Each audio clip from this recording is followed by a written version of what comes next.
Hello, ladies and gentlemen. Welcome into Ray Fisher Stadium for a thrilling matchup between the Michigan Wolverines and the 15th-ranked Oregon Ducks. I am Luke Lentz, joined by my side is Charlie Lentz, and we are here to deliver a thrilling baseball experience for you all. It's a overcast 45 degrees outside and the perfect time to watch college baseball. We're ready, and I hope you're ready for an exciting 11 a.m. game. Yeah, we have a good matchup here between the Michigan Wolverines and the Oregon Ducks. Something in particular to kind of look out for is the pitching matchup this game today. You see Cal Scolari for the Oregon Ducks, pitching 2.5 ERA, having a really dominant season, 4-0. Wins-loss on the season, but going against David Lally for the Michigan Wolverines, and the 6'5 pitcher, right-handed pitcher, has had a dominant couple years with the Wolverines, previously at Notre Dame for his first tenure, and then transferred here to Michigan last year and had a really dominant season, striking out 54 batters last year, and yeah, definitely going to be a good pitching matchup. As mentioned, the Oregon Ducks are 15th ranked in the nation. They're 24-7 coming into this game, 8-3 in the Big Ten. The Michigan Wolverines are above 500. They are 15-14, maintaining a 4-7 record in the Big Ten.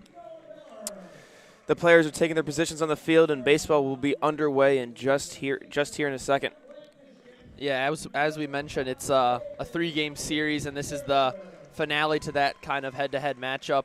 We saw the Wolverines take the first game 10-0 with a mercy rule, but the Ducks kind of bounced back last game with a 5-2 victory over the Wolverines. So kind of tied 1-1, and this is kind of to see who pulls away in this conference play matchup. And Charlie and I were talking a little bit before that game. That game on Thursday, one could say an anomaly based on how well Oregon's been playing, but if you think about coming from the West Coast over here to Ann Arbor, getting a short night rest, and then playing baseball the next day, it had to have been tough on those players, but Michigan prevailed with a 10-0 victory. And now the rubber match between these two teams, 1-1, the series is tied. Final games today. Michigan will be taking on Rutgers tomorrow. Rutgers, the 13th-ranked team in the nation. Michigan will go on the road at Rutgers. So you guys can all be excited for that tomorrow. Yeah, David Lally warming up on the mound right now. Leading off for the Ducks, you're going to see Ryan Cooney, second baseman for the Oregon Ducks. He's going to be leading off for them, batting .358 on the season. Very good batting average so far, and that'll be followed up by Yax Jimenez and Dominic Hellman. Yeah, to lead things off for the Michigan Wolverines in the bottom of the first, it will be Cooper Mullins, then Colby Turner, and in the hole right now is Evan Hager. One thing that we've noted, Charlie, coming into this game was the firepower that the Oregon Ducks have, especially hitting the baseball. Everyone in their starting rotation has hit a home run this season for the Oregon Ducks. The Wolverines are not able to say the same. Only 5 of the current 9 starters have hit a home run for the Wolverines this season. But the Wolverines find a way to get it done. They have a 500 record, and we'll see if who prevails today. Absolutely. Yep, we're going to see who's going to come alive between the pitching and batting matchup here. Ryan Cooney steps in the box, and we are just about to get things underway. David Lally's going to take the mound here in 1 second, and some morning baseball, will be underway. Lally set on the mound. The 0-0 is a strike. Fastball right down the middle, and we are underway, ladies and gentlemen. 0-1 count. Turner steps into the back of the box. Lally gets set.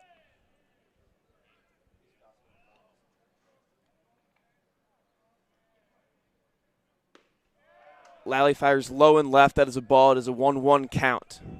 88-mile-per-hour pitch there from Lally. Did not catch the zone. He gets set again. The 1-1. This ball is hit into the gap in right field. Greg Pace is running. He cannot get there. Ball hit to the warning track. Cooney rounds second. Going ahead. He rounds second, comes back to second. It is a stand-up double for Ryan Cooley. A ball hit hard into the gap. Yeah, you see on the leadoff there from Ryan Cooney.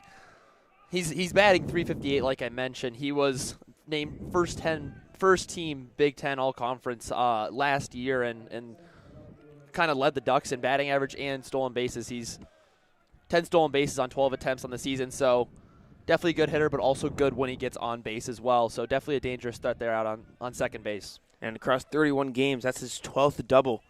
Just speaks to how great of a hitter he is. Runner on second, 0 outs, 0-0 game. Yax Jimenez up to plate. Lally gets set. Looks at Cooney. Looks back at the catcher, the 0-0. Yax Jimenez opts for a bunt but pulls the bat back. It is a ball, a 1-0 count.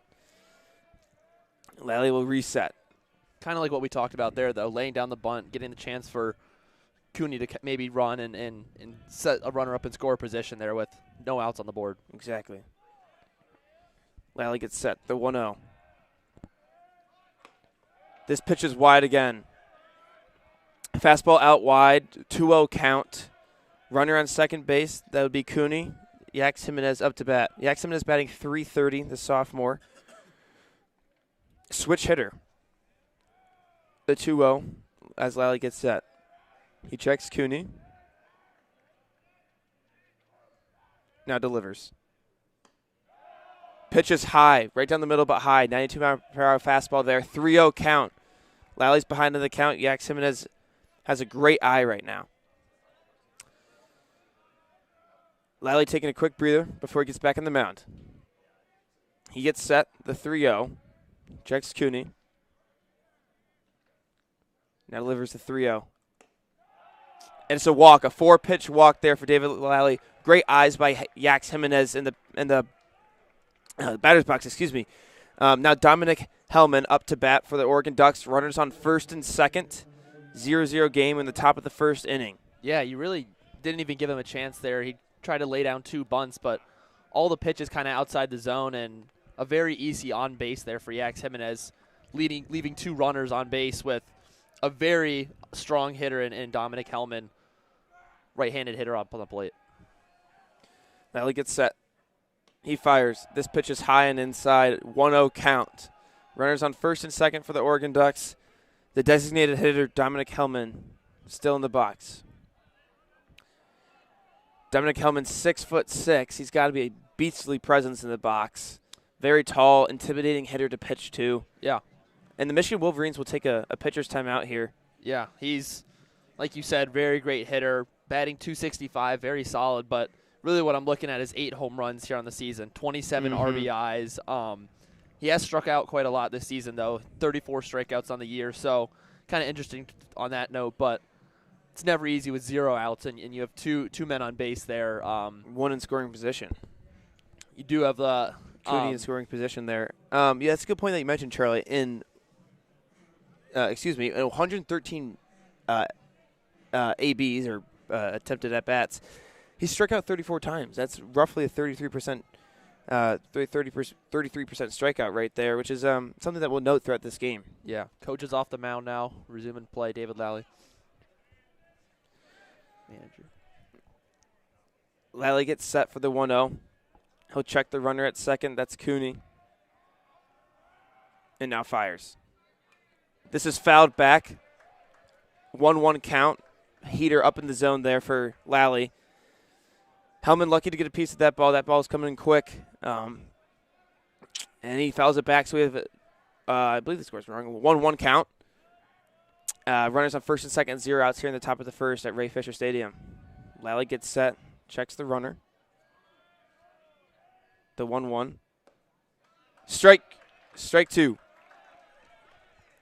Excuse me. It was a foul tip on that second. I'm fairly confident the count's 1-2.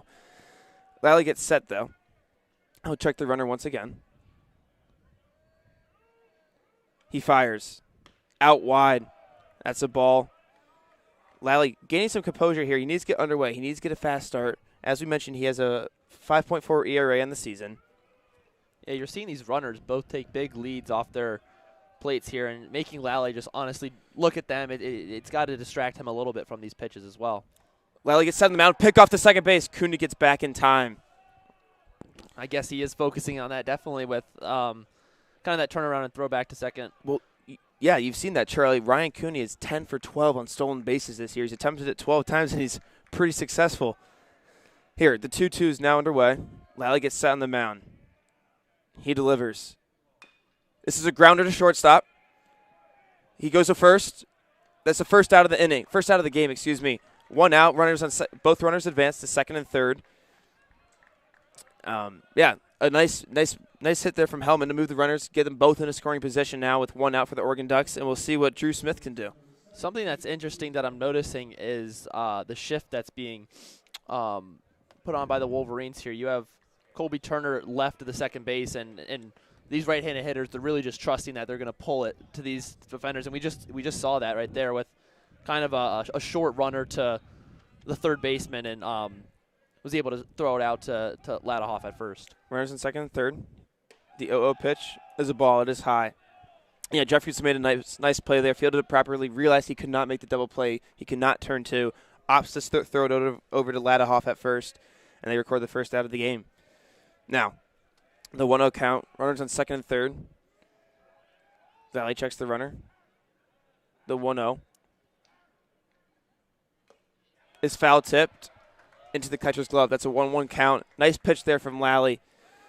A breaking ball he had. Foul tip back into the catcher's glove. And there's 1-1 count, 1 out, top of the first here at Ray Fisher Stadium. Runners on second and third. Lally looking to get a strikeout here. Here comes the 1-1. He delivers, and it's wide, up and high. Outside pitch, change up there, 2-1 count. 1 out here. Oregon Ducks have 1 hit, and then Yak Jimenez got on base with a 4-pitch walk. Ryan Cooney led off the inning with a double for the Oregon Ducks. Lally gets set. The 2-1.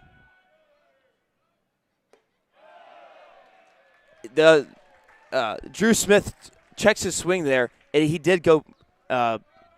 He did swing there. That's a strike. It's a 2-2 count with 1 out here in the top of the first. Oregon Ducks up to bat, and that is Drew Smith, the third baseman. Drew Smith batting an impressive 381 on the year, Charlie. Lally gets set. He delivers the 2-2. Swing and a miss. First K for David Lally Jr., and that's got to be a confidence booster. Runners in scoring position, needs a strikeout so they cannot get the sac fly, and he delivers. Yeah, absolutely, especially the 4-hitter there. Like we said, batting 381 on the season. To get that strikeout with 2 runners in scoring position there, getting that 2 out so you don't have a sac fly opportunity here. And now that brings the lefty hitter, Angel Leia. Yes, Leia in to bat, the lefty facing David Lally. Lally sets the 0-0. Right down the middle, 0-1 count. Beautiful pitch there from Lally. Kind of froze Leia there, the right fielder, freshman, batting 308 on the season. The Oregon Ducks have runners on second and third, 2 outs here in the top of the first. David Lally looking to get 1 more out and keep this game scoreless. The 0-1. This is low and inside. That's a ball there. 1-1 count now. Runners on second and third, 2 outs. Yeah, like you said, Leia, really good high school prospect. He was the number 6 outfielder in his class and number 12 ranked freshman. So coming here batting 5th for a really good Ducks team, it's very impressive. Lally gets set on the mound, ready to deliver the 1-1. The pitch is in. It's a grounder. Grounder to Culbertson. Over to first. It's a wide throw. Oregon scores. Oregon's second runner. Yak Jimenez is coming in. Oregon takes the lead 2-0 on a wild throw to first base over to Ladahoff. Ladahoff was not able to pick the throw from Culbertson, and Oregon takes a 2-0 lead on an error forced. Yeah, you have Culbertson there. He's picking up the ball, but also kind of shifting to his left as he's throwing that, and that kind of led him to pull it. Ladahoff, it went to his right, but the thrower's left, and that's just a costly mistake there where 2 runners in scoring position, that could be an out, and you get out of the inning. But now runner on first and still 2 outs, but you're down 2-0 now. Yeah, Lally did exactly what he needed. Ball low in the zone. He forces the grounder, and the Michigan Wolverines make an error. That's a costly error. Lally now gets set. Oh, and he drills the batter straight in the back. That batter was Maddox Maloney. He gets drilled straight in his number 9 on his back. Lally now with runners on first and second, 2 outs in this inning, and that pitch had to hurt. Yeah, you have 82 mile an hour right to the the left shoulder as he turns away there. Just need a little bit composure here from Lally just to rebound here. You have two runners now, first and second. And then you've Berkeley Mabius up to the plate. The catcher, lefty hitter himself. So see how this at bat goes. Lally gets set with runners on first and second, 2 outs here in the top of the first. And he delivers a strike. Great first pitch strike to get ahead on the count, get some confidence. Hopefully he can get out of this inning. Yeah, the sophomore switch hitter actually batting .301 in the season. Very good hitter, has 4 home runs in the season, 16 RBIs, complementing the entire roster's solid hitting. He hopes to improve Oregon's 2-0 lead here in the top of the first, the 0-1. This is a high fly ball. Trailing over to the first baseman. He's under it. And he makes the catch to end the top of the first inning. Oregon Ducks take a commanding 2-0 lead here in the top of the first. The Wolverines look to answer here in the bottom of the first. And, Charlie, what did you see there from Lally, and what did you see there from the Oregon Ducks hitting? Yeah, I mean, you saw the leadoff there from Ryan Cooney. It's hard to start with a double to the warning track, almost a triple. He kept his composure. Obviously, the hit by pitch wasn't great either. But you're going to have that against a really good hitting team like the Ducks. And you saw Lally walking there with the manager. He didn't look super happy, but you can't credit those 2 runs to him fully. Obviously, he gave up those hits, but it's just an unfortunate throw that leads to an error and 2 runs. But can't knock him off. I think if he comes back, he's going to be able to rebound in the second inning. But that just means the Michigan Wolverines are going to have to get runners on base against a really good pitcher like Cal Scolari. Like we said, he's pitching .257 ERA on the season. So 4-0. It's going to be hard to get people in those scoring positions and make sure that you don't get too late in the innings to where it's going to be hard to come back. And that's exactly why we talk about that error. That was a costly error there from Drew Culbertson. He's got to deliver a ball that can be caught straight in the chest. Ledhoff did everything he could there to pick the ball, but that ball goes past him and ends up scoring not only 1 run but 2. Great heads-up base running by Yax Jimenez there. And how special it is to have Ryan Cooney on your team, Charlie. Able to lead off every single game for you and deliver a double in your first at-bat of the game. That's something special there, and the Oregon Ducks are lucky to have. Leading off for the Michigan Wolverines is Cooper Mullins. He's going to look to replicate something like the leadoff man, Ryan Cooney, for the Oregon Ducks. Yeah, he's a designated hitter. He's a lefty batter, throws ready. He's batting .261 on the season. Yeah. This is only his 15th game played this year out of 29, Charlie. Yeah, he's a redshirt sophomore. Redshirted last year as a freshman. Like you said, leadoff hitter, batting .261. No home runs on the season, but has hardly struck out as well. Like you said, hasn't played or at least started a lot of the games. But yeah, this year in his most recent game against Rutgers, he scored twice on 2 hits, double in the first start, and yeah, earned academic All Big Ten this year. But like you said, yeah, very solid high school prospect. Was conference player of the year in his conference as well. Lefty. Scolari gets set. He delivers, and Mullins swings straight through that 95-mile-per-hour pitch, and that was some gas, Charlie. That was some absolute heat there from Scolari. We're in the bottom of the first here in Ray Fisher Stadium. The Oregon Ducks have a 2-0 lead over the Michigan Wolverines. Scolari gets set, the 0-1. That is up high and away. 94-mile-per-hour fastball once again. Opts for 2 fastballs to get this game started to Cooper Mullins. This at-bat, started to Cooper Mullins, Michigan's first at-bat of the game. We're in the bottom of the first here. And I believe the catcher there, Berkeley Mabius, was shaken up after that pitch. Maybe got a little fooled, but we will be back underway now. Scolari gets set on the mound. The 1-1. He delivers.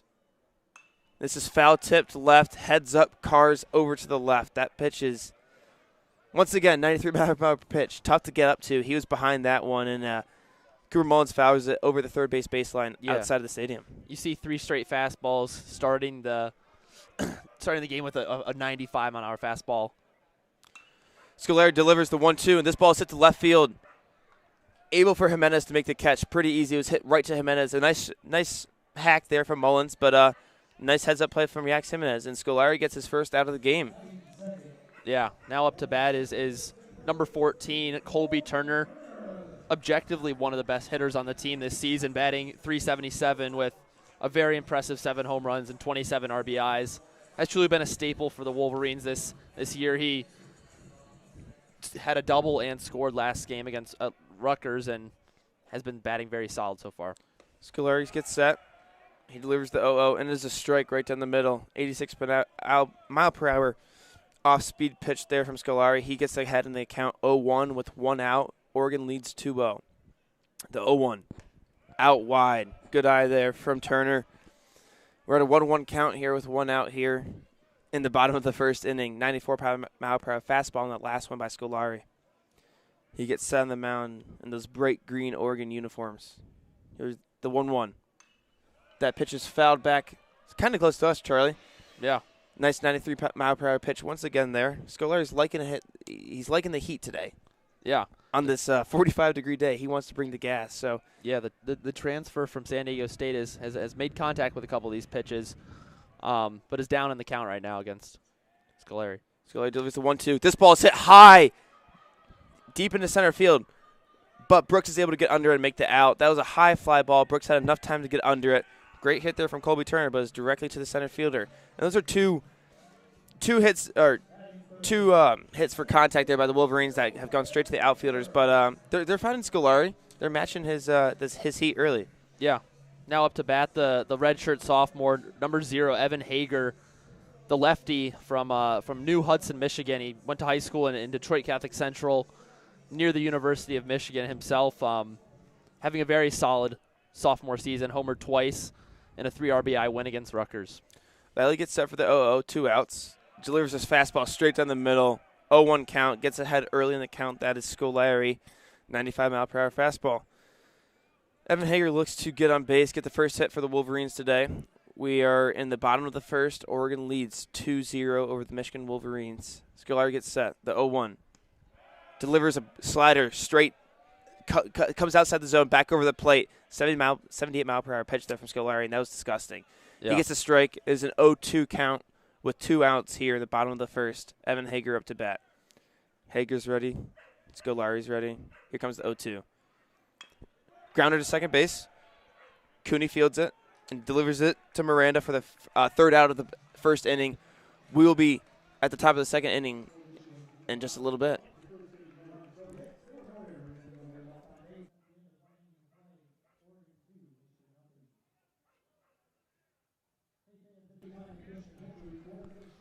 Yeah. Nice inning there from the Oregon Ducks. They take the 2-0 lead.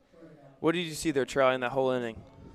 Yeah, I mean, Michigan was able to kind of track those balls and get some contact, but Scolari's, throwing really, really solid heat there, has a very strong fastball as a part of his arsenal, and the Wolverines just weren't able to make great contact, and just unfortunate kind of that they were tracked down to both outfielders over there with Jimenez, but also Brooks in center field.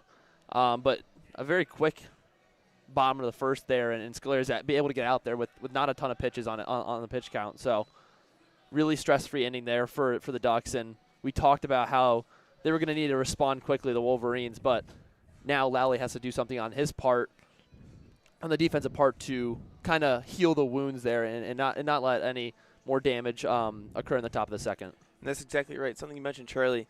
Scolari's pitched 28 innings and has 43 strikeouts. He likes to end at bats with a strikeout there. And the Michigan Wolverines find contact 3 times. They're able to put it in play, but the Oregon defense prevails. Jimenez catching the first one, Brooks catching the second, and then the grounder to Miranda where he just steps on the bag. Nice defensive inning there from the Oregon Ducks. And to lead off this inning will be Gabe Miranda, the first baseman for the Oregon Ducks, batting lefty junior. He's hitting .234, which is the lowest on the team for the Oregon Ducks, but he's got some power. He's hit 4 home runs this year for the Oregon Ducks, and he looks to get on base to lead off this inning with a strong start for the Ducks. Charlie, I will have to ask you, who do you think's winning the uniform battle today? I've always liked the Duck. I think both uniforms are very solid here, but I've always liked the green and yellow for the Oregon Ducks. But Michigan, with the white pants, yellow top there, blue hats, it's definitely a classy look as well. Yeah, I'm going to have to personally give it to the Oregon Ducks. I think you go to Oregon almost for the uniforms across all sports. Their baseball is some of the best in the nation. Yeah. They've got their greens up top, the grays on the bottom, and, definitely 2 vibrant colors on the field today. Baseball, top of the second inning in Ray Fisher Stadium is underway. Lally sets, delivers the 0-0, adds a strike right down the middle.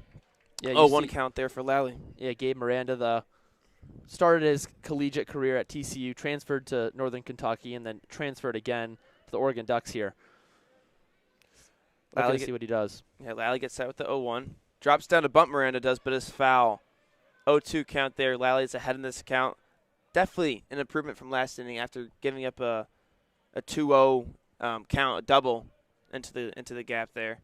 Miranda actually had a very solid sophomore season at Northern Kentucky. He started all 55 games, and he hit 340 with 12 home runs and 70 RBIs last year. Wow. So coming to a Ducks just to complement a really strong hitting core here. Obviously, like we said, batting 8 and having the lowest batting average on the team right here, but still a threat nevertheless. You know, all these guys at any time, if they get the right pitch, can make some damage. Lally gets set with the 0-2. This pitch is inside, nearly hit Miranda, but he gets out of the way. 1-2 count there. Lally looking to punch him out there. 93-mile-per-hour fastball. Yeah, something interesting here is large shift being played here for Miranda. We see Jeffries almost all the way to second base here, leaving third base unattended. The 1-2 grounder to the shortstop. Culbertson delivers, this time on target to Ladahoff. And the Michigan Wolverines have the first out at the top of the second. Charlie alluded to the shift there. That's played perfectly. This ball was hit pretty much straight up the middle.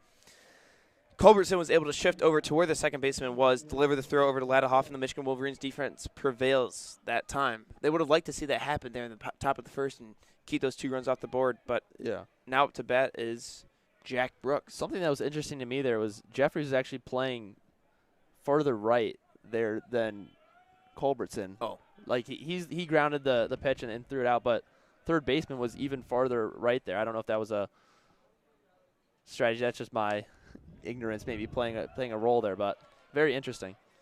Lally delivers the 0-0. This pitch is wide. It is 1-0 count here in the top of the second inning, 1 out. 93-mile-per-hour fastball is wide right. The lefty, Jack Brooks, steps in the center fielder for the Oregon Ducks. Lally gets set, the 1-0. He delivers straight to the middle. This pitch was not swung at. This is a strike for Lally. 1-1 count with 1 out here in the top of the second. Bases are empty. Jack Brooks, the junior. Yeah, from Vacaville, California. Lally gets set, the 1-1. This pitch is wide. You saw there, Noah Miller tried to frame that pitch, tried to get a strike there, steal one for his pitcher, Lally, but he was not able to. That was a ball. The count is 2-1 with 1 out here. 11:28 a.m. in Ann Arbor, Michigan. Lally gets set. The 2-1. He fires. Fouled back straight at the fans. Fans had to move out of the way a little bit for that one. That was coming straight at him, but luckily the netting was there. Yeah. It is now a 2-2 count, 1 out here. And Lally will take some time. He'll toss around the powder and then.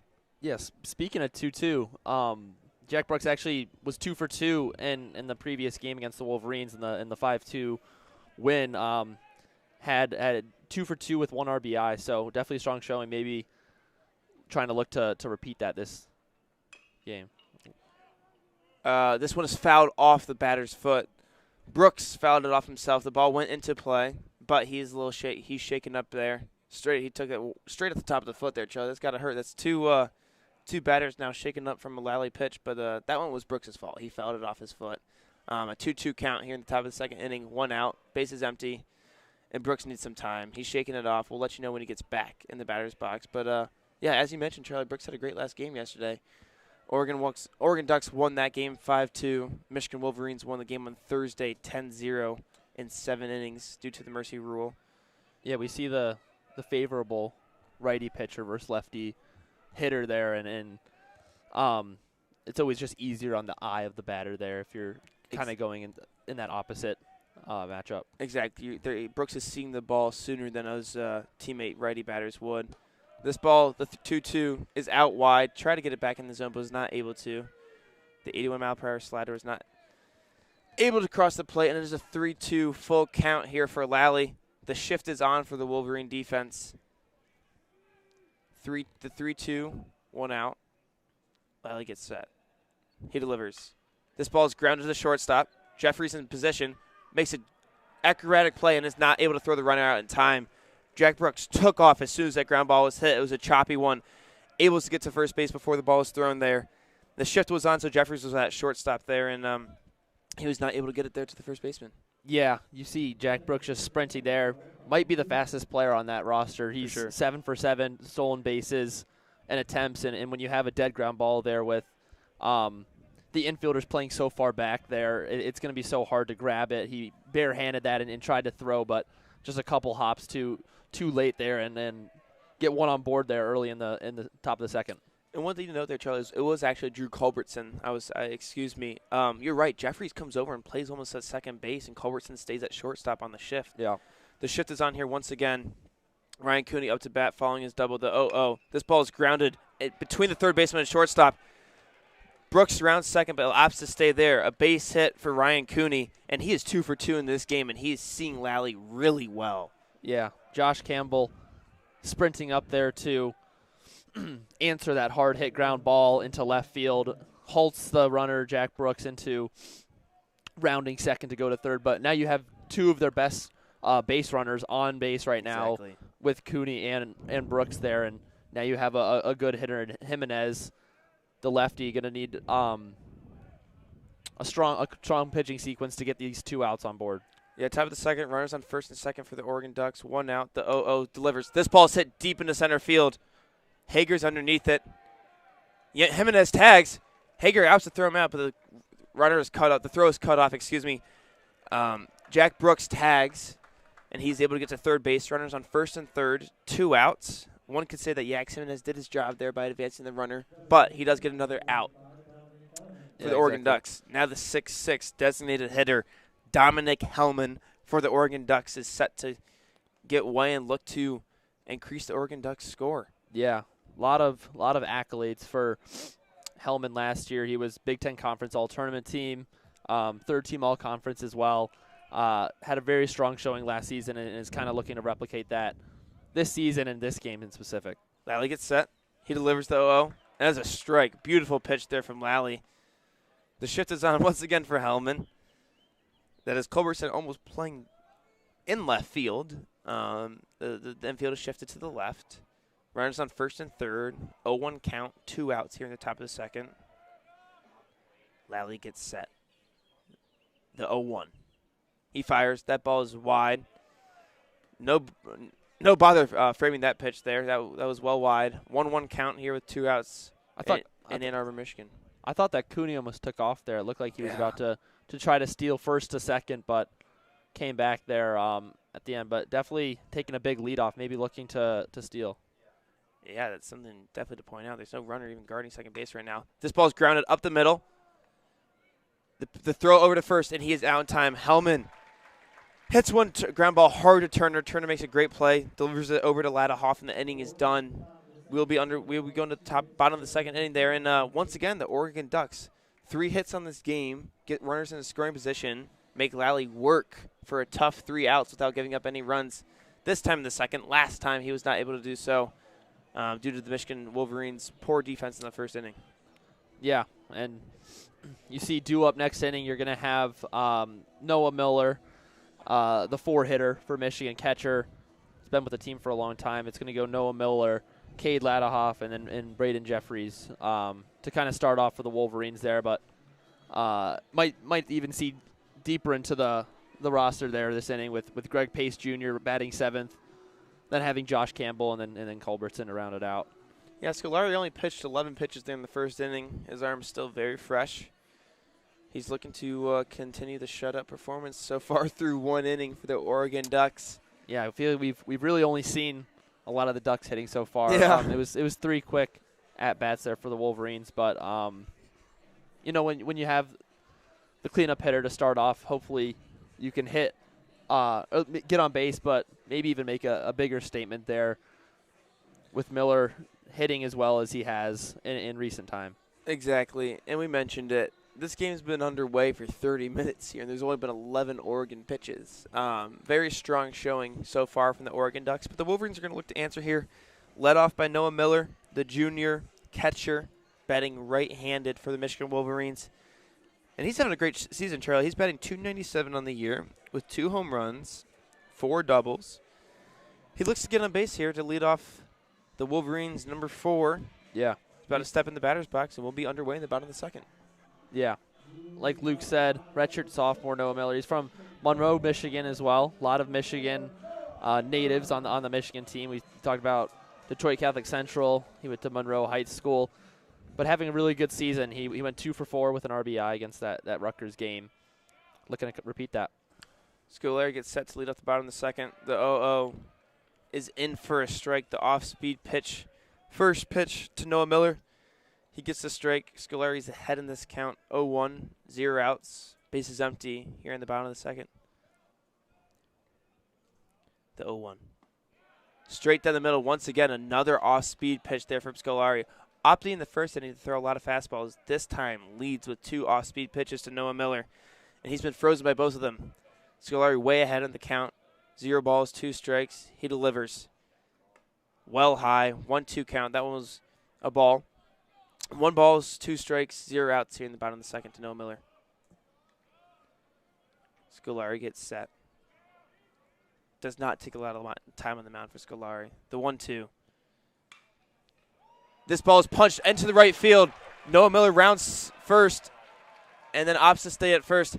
Stumbled on his way to first, but that was a nice hit, well-hit ball right past the first baseman, right above his head into right field. Laya is able to get the ball into the second baseman, Cooney. Michigan's leadoff is underway. Yeah, really thought he was going to round second there, but it was kind of a dead hit. The first baseman there, Miranda, was unable to kind of make that catch and almost tripped on first base as he was rounding it. But that's the first hit for the Wolverines, nevertheless. It's always good to get your leadoff hitter on board, especially when you're down in the count there 0-2. Something that I've been seeing a lot is Scolari's been getting ahead a lot with either foul-offs or first strikes, and that's always strong as a pitcher. But now you got to see how he responds to having someone on base now, especially with Ladahoff batting as well. Yeah, 0 outs in the inning. Great first hit there for Noah Miller of this game. Wolverines get their first hit on board. Noah Miller delivers, and now stepping up to the plate is number 28, Cade Ladahoff, the first baseman for the Wolverines. Scolari gets set, checks Miller at first. The 0-0. He delivers. Strike right down the middle. Another great pitch. 93-mile-per-hour fastball there from Scolari. Scolari's been pitching really well this game. But Noah Miller is on first with 0 outs. The 0-1 count. Ladahoff set. Scolari.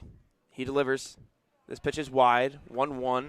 0 outs in the bottom of the second. Scolari pitching well, Charlie, but Cade Ladahoff is also a great hitter there for the Wolverines. First baseman, batting .247 on the year. Looks to improve that number here in this at-bat and advance the runner. The 1-1. He fires. Fouled straight back, almost at us again. Luckily, there was a net there, and Scolari's ahead in the count 1-2 off another fastball. Yeah, kind of like I was talking about, getting ahead with that first pitch right there, right down the middle, freezing him, but then also getting those foul tips to get that 1-2 count. Favorable position. He could honestly kind of do anything here. Off-speed pitch, try to blaze it past Ladahoff here, maybe outside. The 1-2.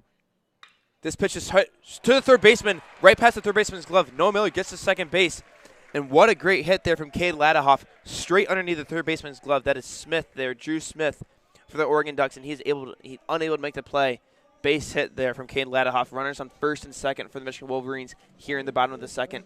0 outs. Yeah, and now you have number 2, Braden Jeffries, the lefty hitter here, batting .269 on the season.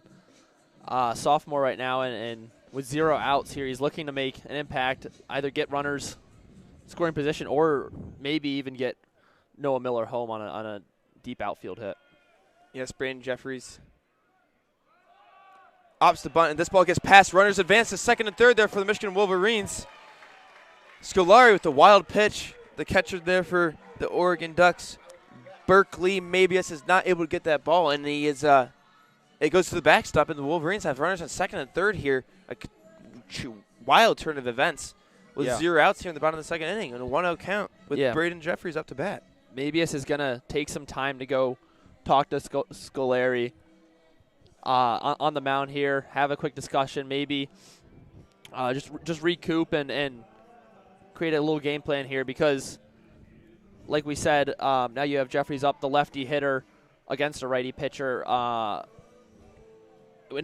it's a whole different story now with 2 runners in scoring position, 0 outs, rather than a runner on first and second with a couple forced outs. It's going to be a lot more difficult to get out of this and require some very detailed pitching here. Yes, 2 runners in scoring position. The 1-0 count to Jeffries. Scolari gets set. He delivers. That's a strike. A beautiful pitch there from Scolari. 77-mile-per-hour off-speed pitch. He ties the count up 1-1. 1 ball, 1 strike, 0 outs here in Ray Fisher Stadium for the Wolverines in the bottom of the 2nd inning. Scolari gets set. The 1-1. He delivers inside. Does not get the call there from the umpire. That is David Buck behind home plate today. Michigan Wolverines have runners on 2nd and 3rd. That'll be Noah Miller and Cade Ladahoff. Noah Miller on 3rd. Scolari gets set for the 2-1. Jeffries at the plate. Scolari delivers. This one's well inside. 3-1 count. Jeffries looking to get the bases loaded here for the Michigan Wolverines, which would bring up Greg Pace. Yeah, something interesting I saw is actually his brother Cody Jeffries played at Michigan as well in baseball. And like we said, sophomore, he's from Valencia, California. With the 3-1 count here, you're going to see kind of what happens. 3-1. That's swung on and missed there. Beautiful pitch there from Scolari. Jeffries was very late on that pitch. Heater right down the middle. And we have a full count here in the bottom of the 2nd inning with 0 outs. Runners on 2nd and 3rd. Jeffries gets set in the box. Scolari gets set on the mound. He takes a deep breath. The 3-2. Swung on. High into left field. Jimenez is able to get under it. Will Miller tag? Miller does tag. And he opts to go back to third base. The throw is great by Jimenez. Good decision there for Miller to stay at 3rd. Yeah, maybe if it's a little bit deeper in the outfield, if Jimenez needs to backtrack closer to the warning track, then you're going to have an easier tag up. But you saw Miller think about it. But as we saw Miller, maybe not the most explosive to get home. He thought about it, but you're going to need something a little bit more deep in the outfield to get that sac fly. Exactly. Greg Pace here batting .304 for the Wolverines, the right fielder. He's at 29 games played, he's 79 at-bats, and he looks with runners in scoring position. The 6'3" from Detroit, Michigan. He is underway here for the Michigan Wolverines with 1 out here in the bottom of the 2nd. Runners on 2nd and 3rd. Scolari gets set, the 0-0. He delivers. Pitches low. Looking for a call there. Slightly upset. Thinks he should have had that one, but 1 ball, 0 strikes.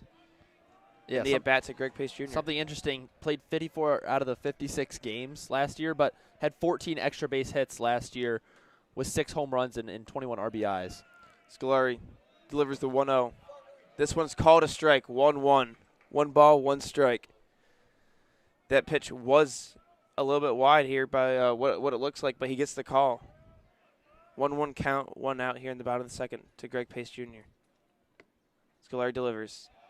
That one is wide and low. 2-1 count to Greg Pace, and Scolari needs to get things back underway. He needs to get his confidence back. And the Wolverines look to tie this ball game up. Oregon Ducks lead 2-0. Yeah. Pitcher loads. Ball low. Greg Pace with a good eye on that one. 3-1 count currently, and now you see he's behind on the count. 2 runners on base in scoring position. Only 1 out right now for the Oregon Ducks. Scolari gets set on the mound. The 3-1. Swung on by Pace and missed. 86-mile-per-hour breaking ball for Scolari, and this count is once again full in his 2nd straight at bat. Greg Pace looking to get some runs for the Michigan Wolverines. He gets set with his strong base in the batter's box. Does he go off speed here, or does he try to? I think it goes heater. Scolari delivers. Heater right by Greg Pace. Foul tipped into the catcher's mitt, and you were right. It was actually an off-speed pitch, 84 miles per hour. It just looks so fast from up here. He retires Greg Pace on a strikeout, and he might get out of this inning, Charlie. Yeah, it's 2 outs here in the bottom of the 2nd. We talked about that miscue there on third base from Drew Smith on that second batter, and we thought they were in an enticing position, but now he's slowly working his way back into this inning, and now he has 2 outs. Just need to solidify this inning by getting it out. No need to prevent any further damage. Now at the bat, Josh Campbell. Scolari delivers the 0-0, and this one is a strike. He gets the pitch in there. 0-1 count with 2 outs here in the bottom of the second. Josh Campbell up to bat for the Michigan Wolverines. Scolari gets set. The 0-1. He fires. This pitch is low. Low in the zone. Great eye there by Campbell. Yeah, we talk about a contact hitter here. Campbell is batting .364 on the season. Doesn't have any home runs, not too many RBIs, but with a .364 batting average, getting on base is crucial for him and definitely a strength. Scolari gets set. The 1-1. This pitch is in there for a strike. Called strike 2. 1-2 count with 2 outs there. He does go heater again. He gets that one up to 95 miles per hour, Charlie. Pitch has got to be tough to hit, but Campbell's in there. The left fielder for the Wolverines. Here comes the 1-2. This pitch is in the dirt. Great stop there from the catcher, Mabius. Scolari is in a 2-2 count with 2 outs in the second inning with 2 runners on base for the Wolverines. Both at scoring position on the second and third. Wolverines need to look to answer after having runners on second and third with 0 outs here in the bottom of the second. The next 2 batters retire, and Campbell looks to answer for the Wolverines. Scolari gets set. This pitch is drilled up the middle, back at the Scolari. Scolari flips this one to Miranda, and this inning is over. Yeah. Oregon's get out of a very tough runners on second and third with 0 outs and maintain their 2-0 lead over the Michigan Wolverines. And we're headed to the top of the third. Yeah. What did you see there from that inning, especially from the Wolverines batting, Charlie? Yeah, they're seeing the pitches a little bit better. They made some good contact. Was lucky that a couple of those grounders got through into the outfield. But, yeah, just couldn't convert at the very end there. Josh Campbell sprinting out to try and score a runner at least or get on base. But it was to no avail. So now you're going to see Lally come back to the mound here for the top of the third. And Drew Smith, cleanup hitter, number 4, is going to be first up. Laya on deck for the Oregon Ducks. And, yeah, it's going to be interesting to see how long they're going to pitch Lally for. Lally has had some high pitch innings, 20 pitch innings for the first 2 each, currently at a 39 pitch count. And, yeah, like we said, the top of the order has been seeing Lally very well. Ryan Cooney, like we said, had 2 for 2. He's had 2 very solid hits into the outfield. Drew Smith 0 for 1 on the day, but like we talked about, has the best batting average on the team at .377. And so you're gonna be interesting to see when you get to these strong hitters in a row here for the Oregon Ducks. How is Lally going to be able to manage that? But yeah, like on the more outside note, we see a solid crowd here from the Wolverines, even on a cold day like today. It's been warm in Ann Arbor the last couple days, but kind of a cold stretch has come in. But nevertheless, the fans are out and supporting the Wolverines here, so it's a good showing. There's no doubt about that, Charlie. The Wolverine fans always show out here in Ray Fisher Stadium, no matter what the weather looks like. It is a brisk 47 here in Ann Arbor. It is overcast. It feels like 43 degrees. And a rain possible after 3 p.m. We'll have to monitor that. That's why the game got moved up from the original scheduled 1 p.m. time to the now 11 a.m. And we'll let you know if there's any rain, but it's just overcast with the big house in the background. Beautiful, beautiful scenery here in Ann Arbor. Noah Miller throws down to second base, and as that happens, Drew Smith enters the box here to begin the top of the third. That's right, the senior batting right-handed third baseman for the Oregon Ducks. Lally begins the top of the third inning. He gets set on the mound. The 0-0. He fires.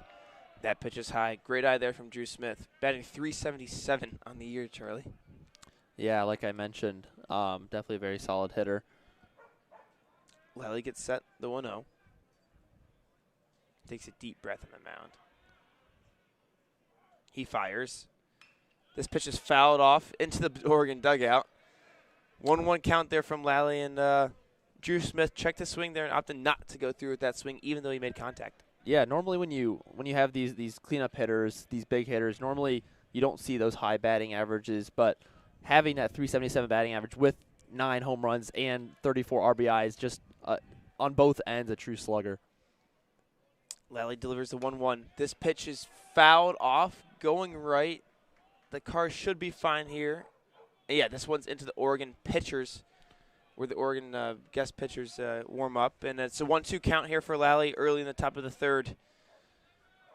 Charlie, one thing to note, Drew Smith, his OPS is 1.192, the highest by far on the Oregon Ducks.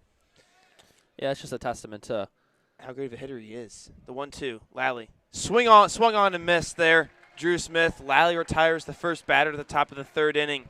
Great confidence, and Lally has pitched well here in the second and now third innings, getting his second strikeout of the day, I believe. Yeah, got him with a off-speed pitch high and away, where he was really chasing that down in the count 1-2. And now kind of up to bat, you're going to see Angel Leia up to bat, currently 0 for 1 on the day. Exactly. Lally, the 0-0 with 1 out. He delivers. This pitch is low, not called a strike. Lally wanted that one, it looks like, but it's a 1-0 with 1 out here in the top of the third inning. Oregon Ducks lead 2-0. Lally gets set on the mound. The 1-0. Takes a deep breath. Now he fires. This pitch is once again wide. It's behind in the count, 2-0. Laya, now the right fielder, up to bat. He's a true freshman. The only freshman on the team, matter of fact. Batting .306 for the Oregon Ducks, and he gets set here to face the righty pitcher, Lally. Second at bat of the day there for Laya. Lally fires. The 2-0. This one's inside, nearly hit Laya. Laya turns out of the way, and he is ahead 3-0. Lally, after a great first at bat in the top of the third, is behind 3-0. We saw this last time with Lally here on a 3-0. He just gave up 4 straight balls, so it's gonna be interesting to see if he places one in the zone. Great call, Charlie. He does not, and that's a ball 4 for Lally. Laya gets on base, the first runner for this top of the third inning for the Oregon Ducks, and now up to bat, number 9, Maddox Maloney, the shortstop for the Oregon Ducks. Yeah, and just something to note as well, we saw kind of that big culmination of runs started from that walk initially in that first inning. We saw the walk and then a couple of steals or a couple of base on balls, and now with 1 out, runner on first. Lally gets set. He delivers the 0-0. That was a beautiful pitch behind the zone. That one worked at the batter, came back across the plate, but it was high. Not called for a strike. The last time Maloney was up, he got drilled straight in the back. He will be feeling that one tomorrow, and there might be a bruise on a fastball to the back. Yeah. Lally now settles in for the 1-0. Runner on first, 1 out here in the top of the third. Lally delivers. This ball is hit to right field. Pace is out there. He makes the catch. And, Lyle will not run to second. He looked to tag but didn't. This ball was hit deep into the right field to Pace. Pace makes the play. Only had to move a little bit to his left there, and he gets the second out of the inning for the Wolverines. Now up to bat, Charlie. Yeah, we're seeing a lot of the outfielders not having to move too much on these deeper hits into the outfield, but we see Berkeley Mabius, the catcher, 0 for 1 to start the day, but the lefty up to bat as the pitch comes out. Yeah, the 0-0 from Lally, 2 outs. This pitch is a little low and a little right there. It's called a ball. 1-0 count with 2 outs here in Ann Arbor, Michigan, top of the third inning. The Oregon Ducks look to expand on their lead, but their 2-0 lead. Lally gets set. He fires the 1-0. Once again wide, not close to the strike zone. Lally looking to bring it in here and get back into this at-bat. Yeah, Oregon Ducks currently 1 for 8 with runners on base. And we've seen 2 runs, but they've been getting runners on base, but not necessarily converting. And although you saw those 2 runs, could have definitely had a lot more. Lally picks off at first base, but is not in time. That is Laya able to slide back into first base. Gets a little dirt on that uniform, except there's no dirt here in Ann Arbor. It is a completely turf field. Lally gets set for the 2-0. Maybe it's waiting in the box. Another pick off to first. Lyle gets back in time again, called safe. Interesting. Yeah, Lally looking too. If this was at Oregon, he'd be getting booed right now, but it's not. He is with the faithful Ann Arbor fans. The 2-0, Lally gets set. He takes a deep breath. Expects Lally to run, although he has not stolen a base this year. Lally delivers. This pitch is once again wide. 3 exact same pitches, all wide. This one was a fastball wide. 3-0 count, 2 outs here. And Lally takes a breather. We have seen this before. What happened the last 2 times, Charlie? Yeah, two walks here and back-to-back batters. Or I guess we had 1 out in between, but get down on the count a lot. Kind of opposite to Scolari. Almost 7 straight balls. And he finds a strike there. He gets the count to 3-1. Fastball right down the middle. And I'm sure Mabius was told to probably take that pitch. Yeah, after there was no chance he was going to swing on that one. So it's just get it in the zone and try to get a strike on board. But Mabius is a tough hitter to pitch to, Charlie. Lally gets set with a 3-1. 2 outs. Deep breath. He delivers. This one's paints the edge there. 3-2 count there from Lally. 92-mile-per-hour fastball right on the edge, and Mabius was frozen by that one. Yeah. Full count here, 2 outs in the top of the 3rd inning for the Wolverines. Yeah, we see Mabius on the batter's box, but really just a quick fact is in high school he was a really good catcher, actually number 3 ranked catcher. As the ball goes by, no damage there. Colby Turner behind first baseman as the pick went by, but like I was mentioning, he was the number 3 catcher in the country, number 1 in Nevada, and kind of came in. He was all Big Ten freshman team, very solid fielder as well as hitter right now. And with this full count right here, we're going to see kind of what gets dealt. Yeah, Lally tried to pick up the run at first. It goes by, but it bounces straight back to the first baseman, Ladahoff. Runners going. Called strike 3. Lally delivers on a very late call. Mabius upset with the call, but David Buck, the umpire behind home plate, makes the strike 3 call late, and that is a 3rd strikeout there for Lally to retire the top of the 3rd, and the Wolverines get out of the 3rd inning down 2. Absolutely. Very good to get out of that with the initial walk to get that runner on first base. For the Wolverines, up to bat, we are going to start at the bottom of the batting order with Drew Culbertson. Yet to hit today, the junior, and then we are going to come to the top of the batting order with Cooper Mullins, designated hitter, and then Colby Turner, second baseman. That's exactly right, Charlie. Drew Culbertson batting .207 on the Wolverines, the lowest on the team, but he does have a home run. 11 RBIs, 32 strikeouts, leads the team in strikeouts, which is not something he probably wants to do, but that's okay. Almost a 40% strikeout percentage for Drew Culbertson, the shortstop junior. But yeah, the Wolverines down 2 here in the bottom of the 3rd.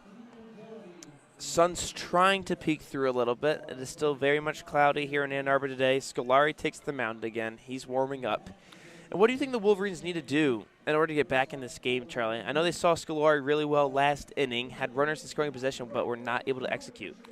Yeah, I think a big thing is going to be trying to get Scolari off the mound as fast as possible. We saw the pitch count kind of rise a little bit there. Last inning, he's up to 40 pitches, 36 to be exact, but trying to put some pressure on him, start to get a little unease, and once you get him off the mound, see kind of the depth of the Oregon Ducks, and maybe a new pitcher comes in that you're able to capitalize off of. Yeah, we mentioned Scolari's 4-0 this year for the Oregon Ducks on 28 innings pitched. I'm sure that is not 4 games, but if Scolari goes 7 innings, the Michigan Wolverines could be in trouble. Yeah. The throw down here. Drew Culbertson, like we mentioned, junior, spent a little bit of his time down south for his first 2 seasons. Freshman year, he attended Missouri University and then transferred to Oklahoma State before coming up north to a bit of a colder environment here with the Wolverines.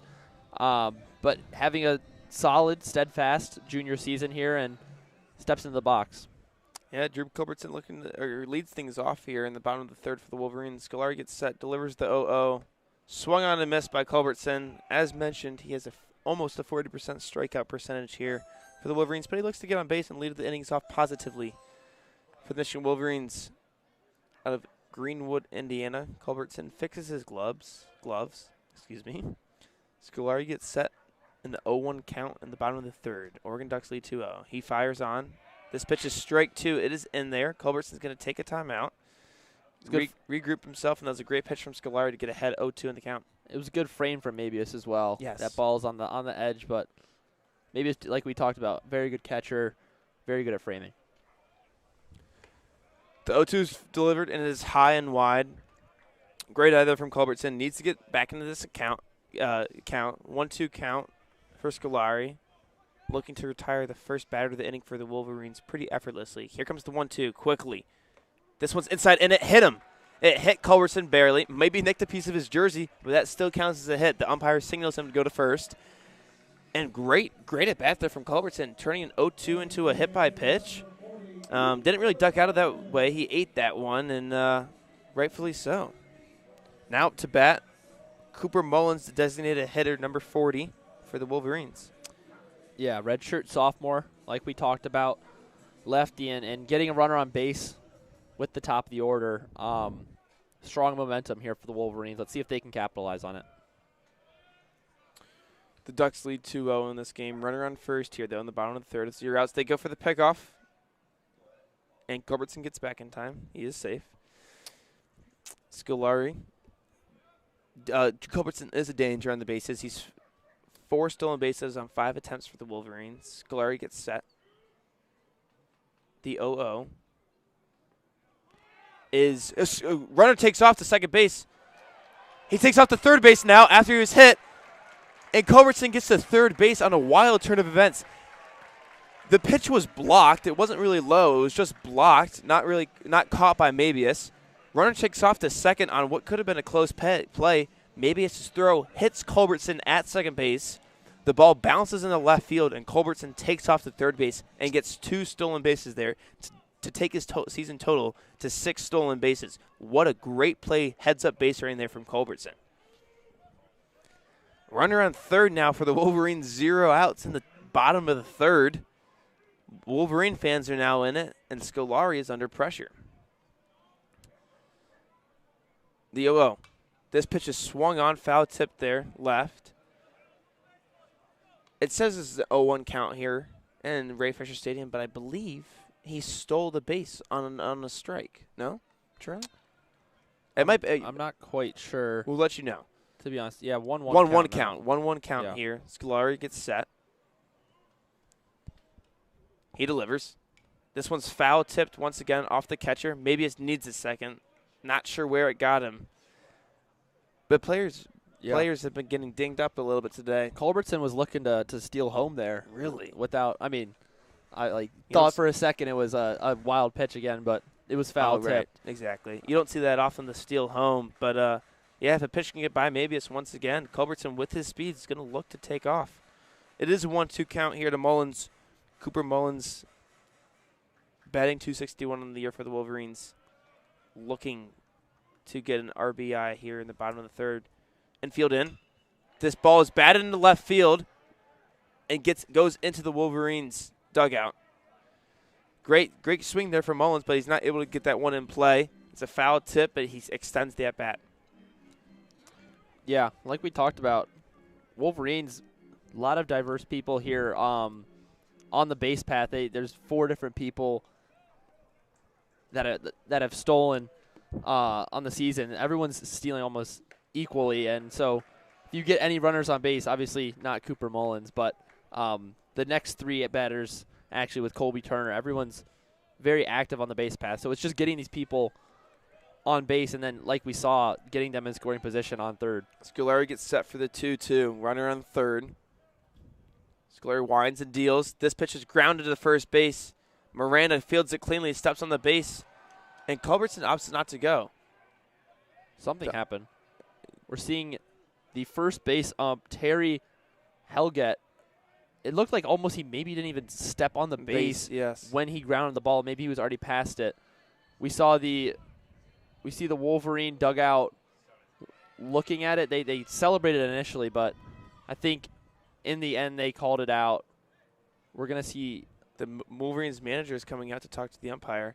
I think the confusion was Miranda stepped on the orange base, so there's 2 bases. The runner can step on the other one so he doesn't injure the first baseman. They're thinking Miranda might have stepped on that one somehow because it was a grounding play to the first base where Miranda had to field it, then quickly step on the base. There's some confusion here in the game. I'm slightly confused, but I will let you know when we have a ruling. It appears that Mullins will be out at first after Miranda touches first base on the ground ball to Miranda. Now, yeah, you got it.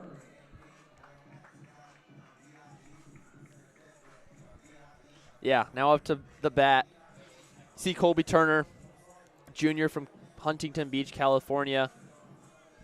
In his first at-bat, 0 for 1. He had a base on balls, but wasn't able to convert. And he enters the box here, and Scolari lines up to deal. Yeah, he gets set. He checks the runner, Culbertson. Now fires the 0-0. This pitch is wide on a 94-mile-per-hour fastball.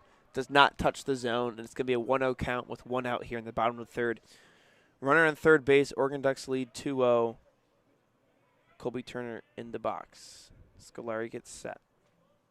He delivers. This pitch is wide.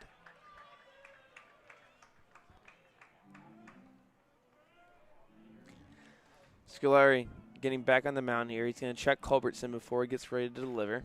He's in a 2-0 count here to Michigan Wolverines' arguably best hitter, Colby Turner. Yeah. Scolari delivers. This ball is grounded to the shortstop. 1 run's going to score, and Colby Turner beats out the throw to first base. Excellent hustle there from Colby Turner. Culbertson gets home on the hard grounder to the shortstop. Maloney almost makes a great play, working to his right, fields the ball, throws the ball over to Miranda, but Colby Turner's able to beat out the throw, and this game is now 1-2. Oregon Ducks still lead 2-1, but Michigan gets a run on the board here in the bottom of the third inning. Yeah, you see there Maloney, very acrobatic play. He grounds it, quick throw, very solid throw, but in fact Turner was able to beat out the throw, and almost a tie goes to the runner, obviously. And with that, the runner on third is able to come home, like Luke said, for the 1-2. That's right. Scolari gets set, deals foul tip there. Yeah, Evan Hager up to bat now. We were talking about the run so much that we didn't even kind of mention who was on base, or who was up to bat. But Evan Hager, the center fielder, number 0, is up to bat, 0 for 1 on the day. But maybe new inning is able to see Scolari a little bit better. That's exactly right. The 0-1 count, 1 out. Colby Turner on first base. Ducks lead 2-1. Picks off to Colby Turner, and Colby Turner gets back in there safely. Scolari worried about Michigan runners today, as rightfully he should be. The first runner that he stole 2 bases. So Scolari's probably a little bit scarred there. Yeah, like I mentioned as well, after Mullins, you have 2 very solid base runners. Colby Turner with a 83% steal percentage on the year. Very similar with Evan Hager. Scolari deals the 0-1, and this pitch is high for a ball. It's going to be a 1-1 count with 1 out here in the bottom of the third on a 93-mile-per-hour heater that is up in the zone. Oh, sorry, above the zone. 49 pitches right now for Scolari in the bottom of the third. Picks off to first, and Turner gets back once again. Scolari looking to catch Turner lacking. Almost did. This one was a little bit closer than the last 4 pickoffs he's attempted. But he's not able to get him. Scolari gets set on the mound once again to the 1-1 count. Checks the runner. Think he's going to pick him off? No. He deals. 1-1. Swung on and missed there by Hager. 1-2 count. Scolari is now ahead. Hager looking to work this at bat. Charlie, what do you think about Scolari's pitch count? You think he can still go somewhere? Yeah, definitely. Yeah, I think so. He's not too crazy with his pitches right now. I think definitely calm and composed, and with a 1-2 count. Exactly. The 1-2. This pitch is fouled way back in the left field, over the the foul line, the third base foul line. But that ball was hit hard. Yeah. By Evan Hager. Looks to regain his composure in this at bat. 1-2 count with 1 out here. 12-10 in Ann Arbor, Michigan. Like you said, Evan Hager, .93 OPS. Very solid slugger for the team. Scolari gets set. He looks to pick off Colby Turner once more, the 3rd time in this at bat, but Turner gets in safely. Scolari's going to go back in the mound there. He thought he had him. Both Miranda and Scolari did a little jump of excitement, but the first base umpire, Terry Helgett, rules Colby Turner safe. Now Scolari on the mound, and the 1-2 count, 1 out here in the bottom of the third. He gets set.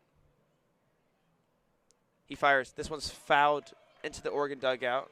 That was Dominic Hellman that made quite a play in the dugout there for the Oregon Ducks. It's hard to miss his 6'6" presence.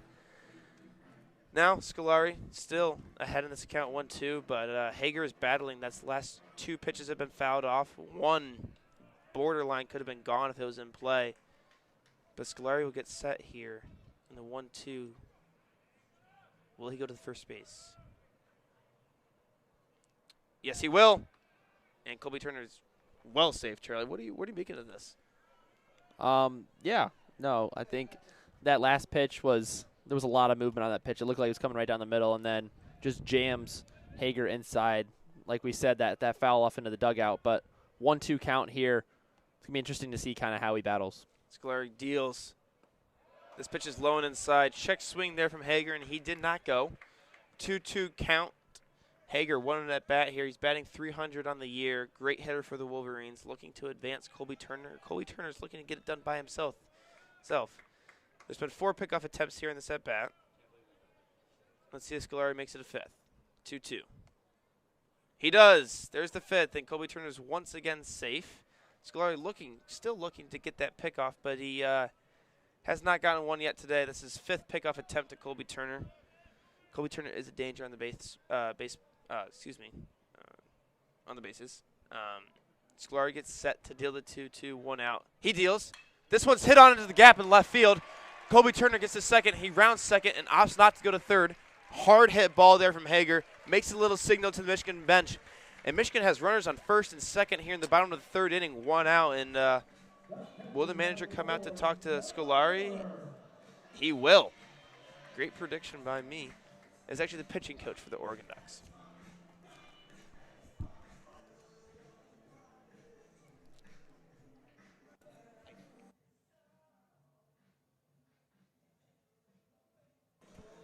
Yeah, we saw that ball was line drive into left field there.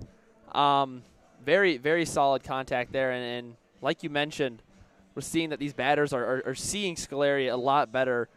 And that kind of speaks to Noah Miller, who's coming up to bat, the 4-hitter. If you remember, he hit that ball just past that first baseman in that second inning. Gabe Miranda was able to sneak it by him. And, yeah, I mean, he's definitely going to be looking to repeat that. I don't think they're going to pull him necessarily. But no, they won't. Definitely talking to. This is the second mound visit. Maybe walked out to him just to talk to him earlier. Right. Yeah, that's exactly right. Long talk here. The umpire's going to come out and tell him to hurry up. Mabius is walking back to home plate. Everyone's taking their separate ways. Infield all taps Scolari to give him some confidence. And we'll be back underway with baseball here. Yeah. Runners on first and second in the bottom of the third inning for the Wolverines. Yeah, Scolari, like we mentioned, very solid pitcher. He actually redshirted his freshman season at San Diego. And then was named West Coast Conference Pitcher of the Year with San Diego last year. Like we mentioned, had a very solid season. 5-3 last year, and now this season 4-0. No Miller up to bat for the Wolverines. Scolari gets set on the 0-0, and this pitch is low. No Miller looks at it extra long, but this one's still a ball. 1-0 count with 1 out here in the bottom of the third for the Wolverines. Scolari gets set on the mound. The 1-0. He delivers. 2-0 count. That pitch is wide, 93 miles per hour.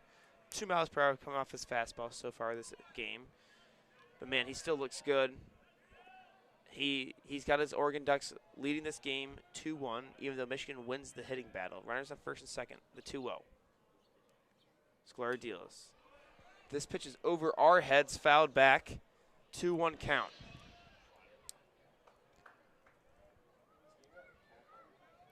Yeah, you hear the animation in Ray Fisher Stadium for the car crash. Just goes over the right stands there. But 2-1 count now, 1 out.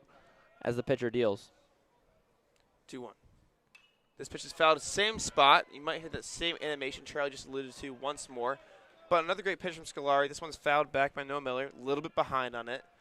2-2 count. 1 out here. Runners on first and second. Scolari gets set on the mound. Looks to get the punch out.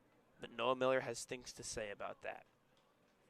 Scolari delivers. This pitch is low. Oh, strike 3. Noah Miller is upset with that one. Strike 3 from Scolari. And that is the second out of this inning. Now up to bat, number 28, Cade Ladahoff. Yeah, you hear the fans kind of react in the same adverse manner. We've seen a couple interesting calls here from David Buck. One was an outside strike 3 call. That one was inside there for Noah Miller. But like Luke mentioned now, Ladahoff up to bat with runners on first and second.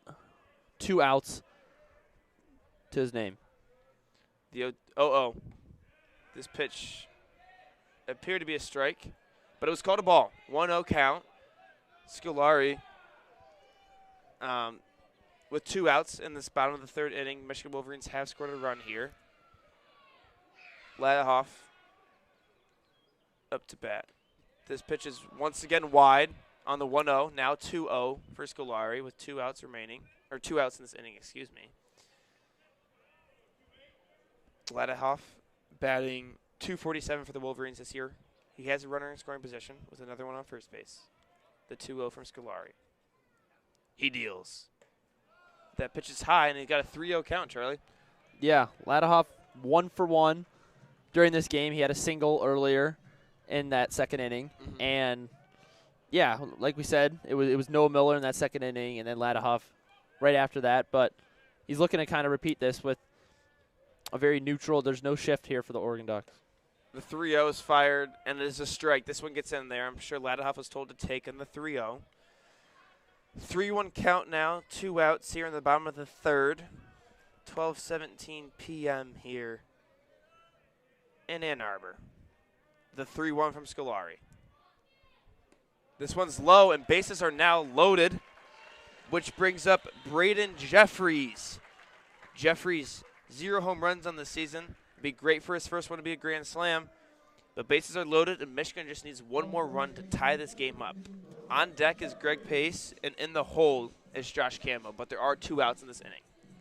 Yeah, we're going to see if Braden Jeffries can get ahead. Obviously, we saw that pitcher's visit, mound visit with Scolari, and it doesn't help now that his bases loaded as well.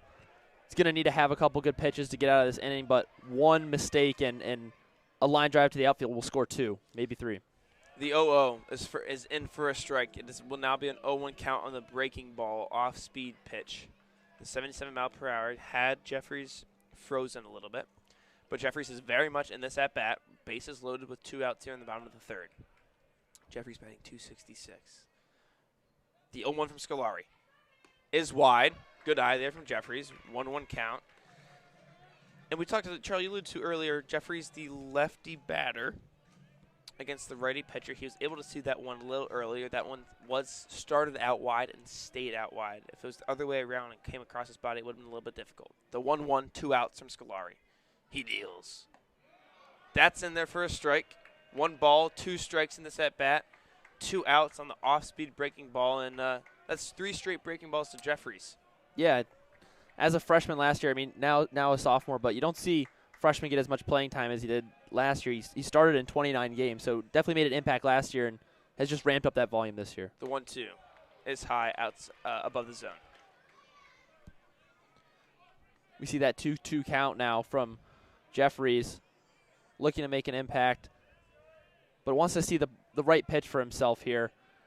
Scolari might look to take something out of the zone here with having that 2-2 count. Here comes the 2-2. He deals. This pushes up the middle. Diving play by the second baseman. And Jeffries beats it out at first base. Michigan ties the game up 2-2. A hard hit ball goes underneath Scolari. The second baseman, Cooney, makes an unbelievable play to stop the ball and prevent another run scored by the Michigan Wolverines. He fires. Braden Jeffries beats the throw to second base. And now we have a tie ball game. What a game we have here in Ann Arbor, Charlie. 2-2 with Greg Pace Jr. up to bat, bases loaded for the Michigan Wolverines. Yeah, you saw Colby Turner round the base, clapping vigorously after that beat out there on the first base by Braden Jeffries. And once again, you have another bases loaded with the exact same situation, but a fresh count and a very solid hitter in Greg Pace, who is very familiar. The 0-0 is in there for a strike. Greg Pace is not pleased, but we don't have an ABS system up here, Charlie. We can't tell what's the ball, what's the strike. We're just reacting. The 0-2. Sorry, excuse me, the 0-1 with 2 outs. This one's high and wide. Greg Pace now in a 1-1 count with bases loaded in the bottom of the third. Greg Pace, one of the only 2 strikeouts on the day for the Wolverines. But Wolverines doing very well with runners on base, 4 for 9 on the day. The 1-1. Swung on to miss by Greg Pace. Great point, Charlie. Looking not to strike out again. Up to bat next will be Josh Campbell for the Michigan Wolverines. And Greg Pace settles into the batter's box. Down 1-2 in the account. Scolari gets set. He deals. Strike 3 called looking. Scolari gets out of the inning, but does allow 2 runs for the Michigan Wolverines. The Wolverines tie up the game in the bottom of the third. Great inning of baseball, great game of baseball we have on our hands here, Charlie, as Lally takes the mound once again. Absolutely, yeah. We see the Wolverines tie it up with 2-2. Looked like that last pitch was a little bit low. I don't know if Greg Pace was just mad he didn't swing at it or was mad that it was low, but strikeout looking there for Greg Pace. It's his second one on the day. But now you're going to see the Oregon Ducks kind of look to start this game fresh again. Even slate now with 2-2, and we're going to see Gabe Miranda lead off. He's the number 8 hitter, and then that followed up by Jack Brooks, both of them lefties. And then we are at the top of the order with Ryan Cooney, number 1, who, like we've seen, has been hitting extremely well today. 2 for 2 with that single and then that deep shot to lead off the game as well. But it's going to be interesting to see as this game progresses going into the 4th inning with David Lally Jr., how he kind of suffices, especially having 55 pitches right now. I don't know how long they're going to want him to go. Maybe this inning and maybe one more. Maybe one more. We'll have to wait and see. He has pitched 26 innings this year. We'll let you guys know. He will be pitching the start of this 4th inning. 55 pitches, as Charlie mentioned, through 3. Miranda will bat first for the Oregon Ducks. Yeah, Miranda, 95 at-bats on the season. He's had 22 hits so far. And like we mentioned, 15 RBIs as well. Normally when you get down on the batting order, you see a drop-off in hitting, but throughout the whole lineup, you see some very solid hitting here for the Ducks. And the lefty enters the box here as Noah Miller puts on his mask, and we are ready to get this top of the 4th inning underway. That's exactly right, Charlie. David Lally's on the mound. 0-0 count with 0 outs here in Ann Arbor. Top of the 4th. He delivers for a questionable ball. Charlie makes a face here in the box. I would as well, but it is called a ball on a 1-0. Looked like Lally wanted that one on the edge, but he did not get it. So 1-0 count, 0 outs to Miranda. 2-2 game in the 4th inning. Lally deals. That pitch is wide. 2-0 count for Gabe Miranda. Lally looking to get back in this at-bat. Yeah, something that I feel like I've been seeing is it's kind of been the opposite with Lally and Scolari. We've seen Scolari get that first pitch, get ahead of the count, but Lally's oftentimes getting behind the count with those 3-0s, those 2-0s, looking to get a strike here. He gets one, Charlie. 2-1 count now for Gabe Miranda, the first baseman junior for the Oregon Ducks. Lally checks his pitch. He has it. Here comes the 2-1 now. 0 outs in the top of the 4th. Lally gets set. Deep breath. And delivers. Miranda looks to bunt, pulls it back, and it's good. Rightfully so. That was a ball high and upright. Miranda, a tall batter in the batter's box. Not as big as Hellman, but still a very intimidating batter to go against. Lally is set on the mound. 3-1 count to Miranda. He takes a little bit longer to pitch than Scolari, but he gets settled. Here goes the pitch. This pitch is fouled back. Fairly close to us. I'd say our closest one today. Yeah. 3-2 full count for Miranda, and that brings Lally's pitch count up to 60 on the day, as Miranda is working a great at bat, a full count. And here comes the shift. Jeffries over to the second baseman. The second baseman, Turner, slides over even more, and they have the shift on for Miranda. The 3-2, the full count. This one is hit into right field. Hard right. It is a fair ball. Greg Pace takes the ball, slips a little bit in the outfield, gets the ball in to the second baseman, and Miranda has a stand-up double. Great piece of hitting there from Gray Miranda, able to turn on that ball and pull it straight down the first base foul line in fair play. Absolutely. That was an amazing hit there into about the farthest right part of the field that you can. Greg Pace stumbles a little bit on that catch, but throws a bullet to second, preventing any possibility of a triple. But nevertheless, a runner on second base with 0 outs.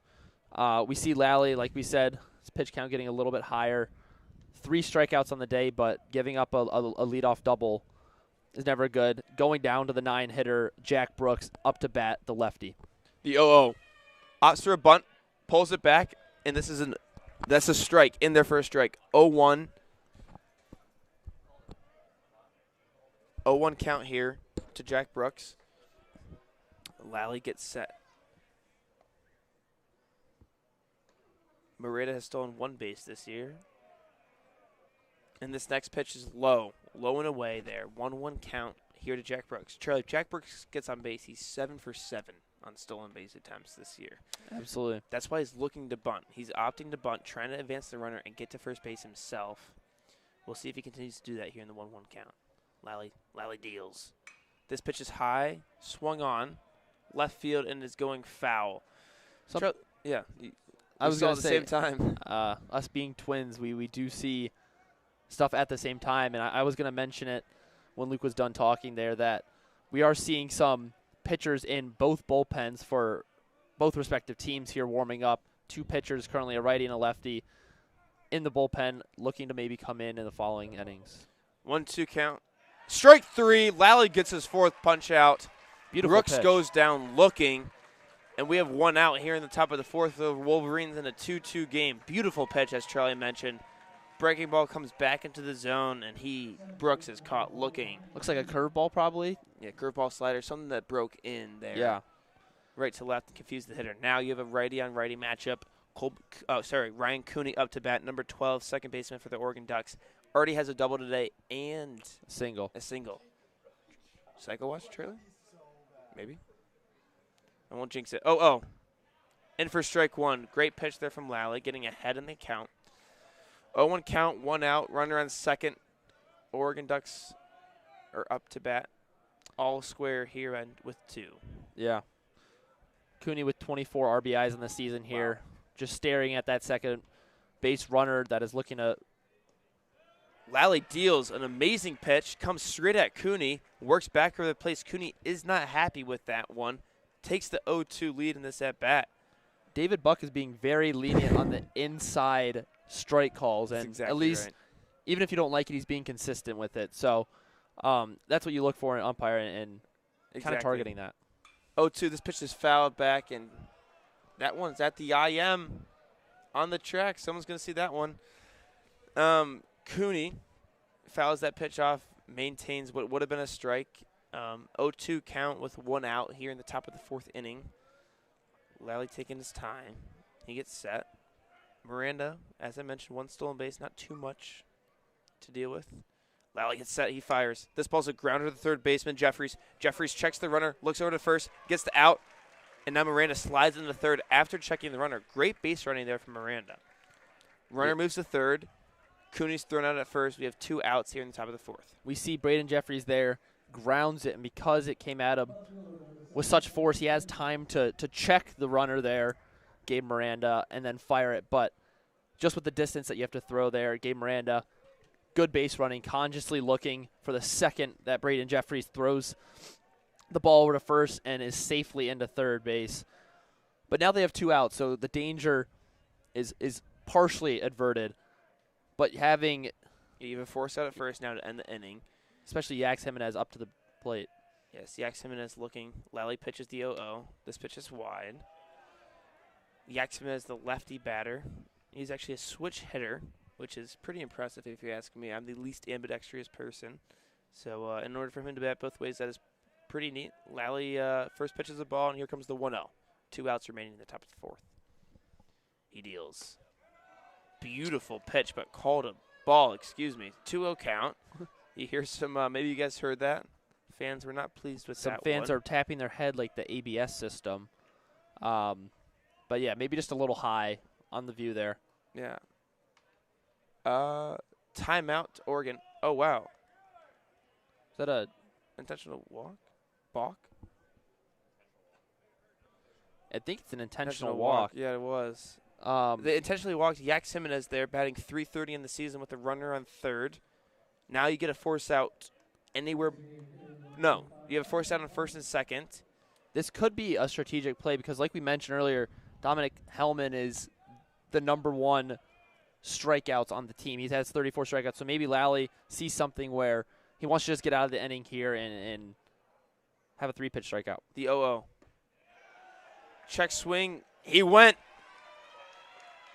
0-1 count now for Lally. As Charlie mentioned, Hellman strikes out a lot. He is 0 for 2 today. The first bases umpire, Terry Helgett, signals that he swung. He went around, and now there's a 0-1 count to Hellman. Lally on the mound. Deep breath, and he fires the 0-1. This ball is hit into the second base. This will be a run for the Oregon Ducks. Yax Jimenez rounds second, goes to third, and he is safe at third. What a hit from Hellman. The shift was on. They expected a pull, and he pushes that one straight at the second base where the second baseman would be, but there was no second baseman there. Hellman gets on. He gets his RBI.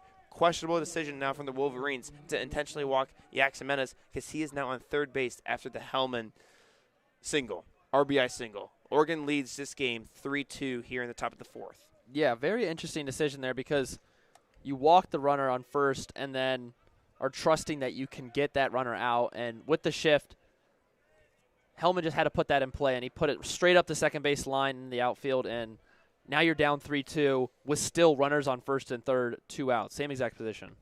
And he pegs him. Drills him. He drills. That is Drew Smith gets drilled straight in the back. 2 outs now. And let's see if the Michigan Wolverines make any changes here. They will not. They will continue with Lally to finish at the top of the 4th. 2 outs, bases loaded. Oregon leads 3-2.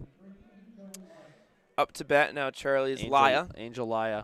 Bases loaded, batting .306 on the season. And like we mentioned, very solid hitter. Actually has the most home runs on the team so far, second most RBIs. Very solid hitter. So maybe not the position you would want to be in here with bases loaded. But nevertheless, you just have to ignore those past hitters and really focus on this at-bat. And Lally's gotten out of this before today. 0-0. That one is low. Over the plate, but low. 1-0 count here for Lally. Charlie, what's his pitch count at? It's 74. I was just about to mention that. This is probably going to be his last batter. Definitely last inning, I would say, with 2 pitchers kind of in the bullpen here. Yes, he delivers the 1-0. This one's inside, nearly hits him. He does not. Laya a little shaken up. That one was close to him. Number 53 for the Ducks steps back into the batter's box, and here comes the 2-0. Lally takes his – oh, here comes the pitching coach out to the mound to talk to Lally. We will let you know if they make a change. I think for now at least it looks like it's just going to be a quick talk. A talk. Create a game plan for this 2-0 count because with bases loaded, number one thing you don't want to do is walk them. Like giving a guaranteed run, another bases loaded, just not ideal. So manager comes out, gives him a talk. No one got pulled. Lally will still be in the game, at least for this batter. That's exactly right. And we see number 53, Angel Laya. The lefty is going to step in the batter's box in a couple seconds after the umpire talks. Charlie. I think there's a pitch runner, actually. Yeah, Charlie, look at that. There's a pinch runner. Hellman will not be able to return to the game. Well, what's going on? It looks like Hellman might be hurt. He is hurt. Hellman somehow hurt himself on the base path. Oh, excuse me, no, he's just getting water. Bases are loaded. Hellman goes back out to second base. Gotcha. I still thought it was that first and third. I thought it was the first and third as well. But now bases are loaded. Baseball's about to be back underway, folks. Sorry for that confusion. 2-0 count here to Laya with 2 outs in the top of the fourth. Bases loaded. Oregon leads 3-2. Lally gets set. Steps off the mound. Wants his time. Charlie, you think he needs a strikeout here? Or you just get anyone anywhere? Probably grounder in play to the to someone. There's no shift at all. Shift. I think anywhere in the infield, just have to make a play. Force out everywhere at any of the bases. Lally deals a 2-0. This one's a check swing foul. Great pitch there from Lally. The Michigan dugout approves what I said. Yeah, we've seen 4 strikeouts. He's let up 5 hits so far, Lally. And maybe looking to get that 5th strikeout on the day. But down in the count right now, it's going to be interesting to kind of see how he plays this position. Runner on third looks to try to phase Lally. Lally not phased. Here comes a 2-1. Strike 2. Great pitch on the outside edge of the plate. 2-2 count with 2 outs here in the top of the fourth. Bases loaded. Laya looking to improve his RBIs from 28. He is looking to get that number up. Lally gets set. The 2-2 here in Ann Arbor. He deals. Oh, borderline. Great pitch there. Off-speed breaking ball from Lally. Cannot get it to come back in the zone. It stays out wide of the zone. Full count. 2 outs. Bases loaded. Top of the fourth here for Lally. Thought that David Buck might be interested in calling that a strike, but I think maybe it's hitters inside. We saw a bunch of those calls kind of for the righty batters. The 3-2. Everyone takes off. Grounder to second. Culberson makes a throw. And Michigan ends the inning. Terry Helgett signals an out, the force out. Ducks get 1 that inning. Michigan Wolverines will bat here in the bottom of the fourth. Oregon leads 3-2 after getting that hit from Hellman, the RBI single from Hellman. That was a very good throw by Culbertson and a very nice pick there by Ladahoff. It was a nice, very high bouncer, and the quick grab and then throw to get a very speedy runner like Laya out there on the base path. Very good to get out of that inning because you're avoiding giving up another run, going down 4-2. But they escaped the inning with minimal damage, I would say, with how many runners that were on. One run isn't the end of the world, and you're really just going to rely on that bottom of the lineup to hopefully get to the top of the order and create some chaos in these upcoming innings. Charlie, do you think we'll see Lally next inning? I don't think so. I don't know if you saw him exit at all. I know we see a couple of the pitchers in the dugout here, but nevertheless, we see Scolari out there still. Yeah, the bullpen is active for both teams, as Charlie mentioned earlier. And then we see up to bat, leading off is Josh Campbell. I actually had a class with Josh Campbell, a hip-hop class, and we did a group project together. Funny enough, I just recognized that now. But the true freshman, one of the only, if not the only freshman in the lineup right now currently. And we saw him last time try to beat out that runner, or sorry, beat out the throw at first in that third inning. But he comes up to the plate for his second at bat. And we're going to see Campbell followed by Culbertson, the shortstop, and then lead off again with Mullins. So, yeah. We shall they're throwing the football actually in the bullpen, the Wolverines are. Yeah, the hacky sack race just got cleared. Some kids were doing the race, and now. And the sun's peeking out, Charlie. Yeah, exactly. Campbell steps in the box. The 0-0. High, no chance at Campbell's head. Right over the middle of the plate, but well above the zone. The 1-0 here from Scolari. And one thing I like, Scolari does not take any time. He really doesn't. He gets out there, he throws. Scolari, this ball's hit into left field. The center fielder comes in racing. That is Brooks racing across into left field. Makes a great catch. What looked to have been a single there for Campbell, but Brooks takes it away. He robs him of a hit there, and great defensive play from Brooks. Yeah, very well struck ball there from Campbell. Like we said, he's batting very well on the few starts that he's had this season, and that was a very good contact, but amazing play there by the center fielder Brooks. 9-hitter up to bat. Culbertson 0 for 0 on the day. I think he got hit. Or did he get hit? I think he was the one that just brushed off his jersey. And so he got hit by pitch on his first at bat. Up for a second. Here comes the 1-0. That's it for a strike. 1-1 count here for Scolari. His heater has lost some velocity as this game's gone on. 1-1 count, 1 out here in the bottom of the 4th inning. The Wolverines trail 2-3. Scolari pitching for the Oregon Ducks. Here comes the 1-1. He delivers. That pitch is low. 2-1 count now to Drew Culbertson. Drew Culbertson batting .207 on the year. As Charlie mentioned, he was hit by a pitch earlier in this game. Let's see if he's got some pop in that bat for this pitch. Here comes the 2-1. That pitch is once again low. 3-1 count here. Drew Culbertson would love to get another walk and get on base. And his first 2 at-bats here on April 4th, 12:41 p.m. in Ann Arbor. Absolutely. He made that really good play to end the inning last time, and now you're going to see him start it. Scolari deals. 3-2 count. That's in for a strike. That fastball comes in at 91. Scolari, when a full count, 1 out. No bases are empty, though, for the Oregon Ducks. Scolari gets set, wasting no time. He deals. High foul ball going right, going more right. This one could be a car, Charlie.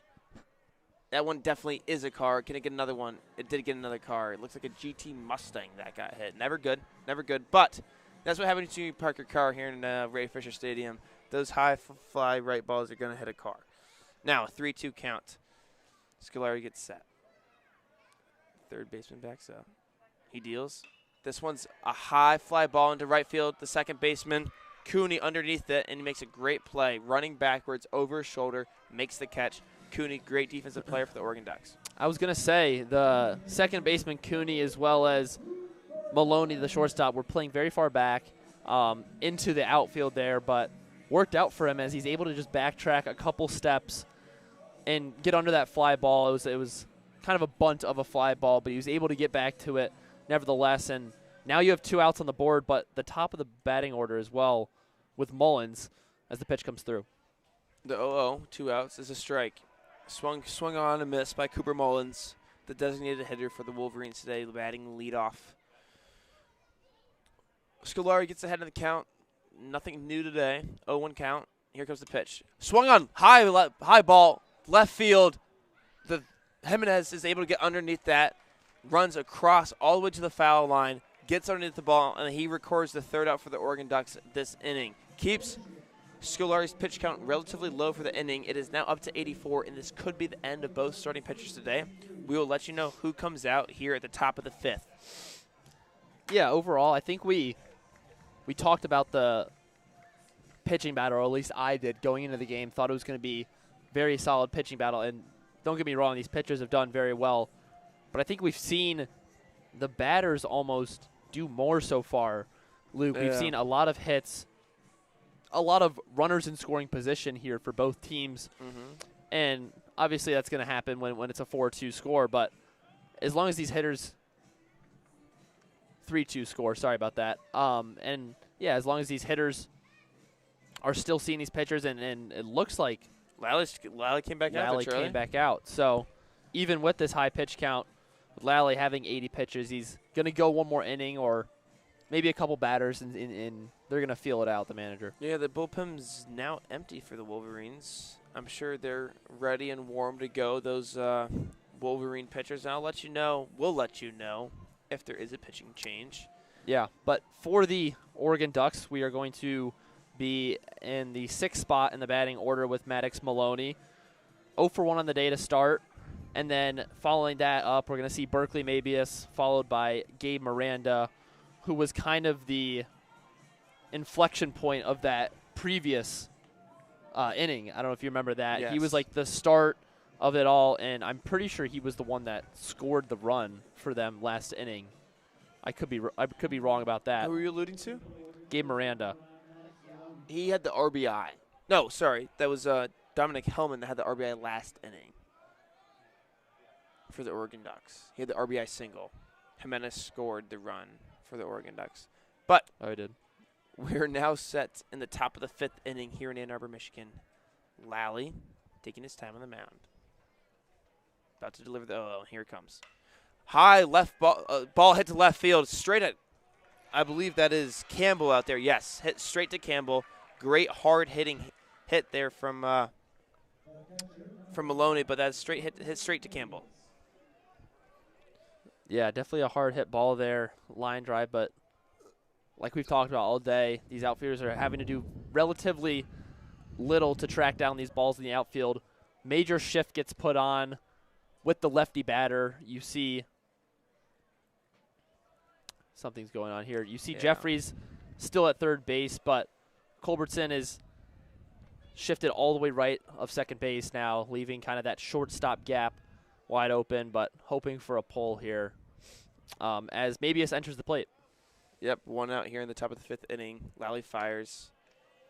That pitch is wide and high. It is a 1-0 count here. 92 miles per hour there. He's maintained his velocity throughout these first 4.5 innings.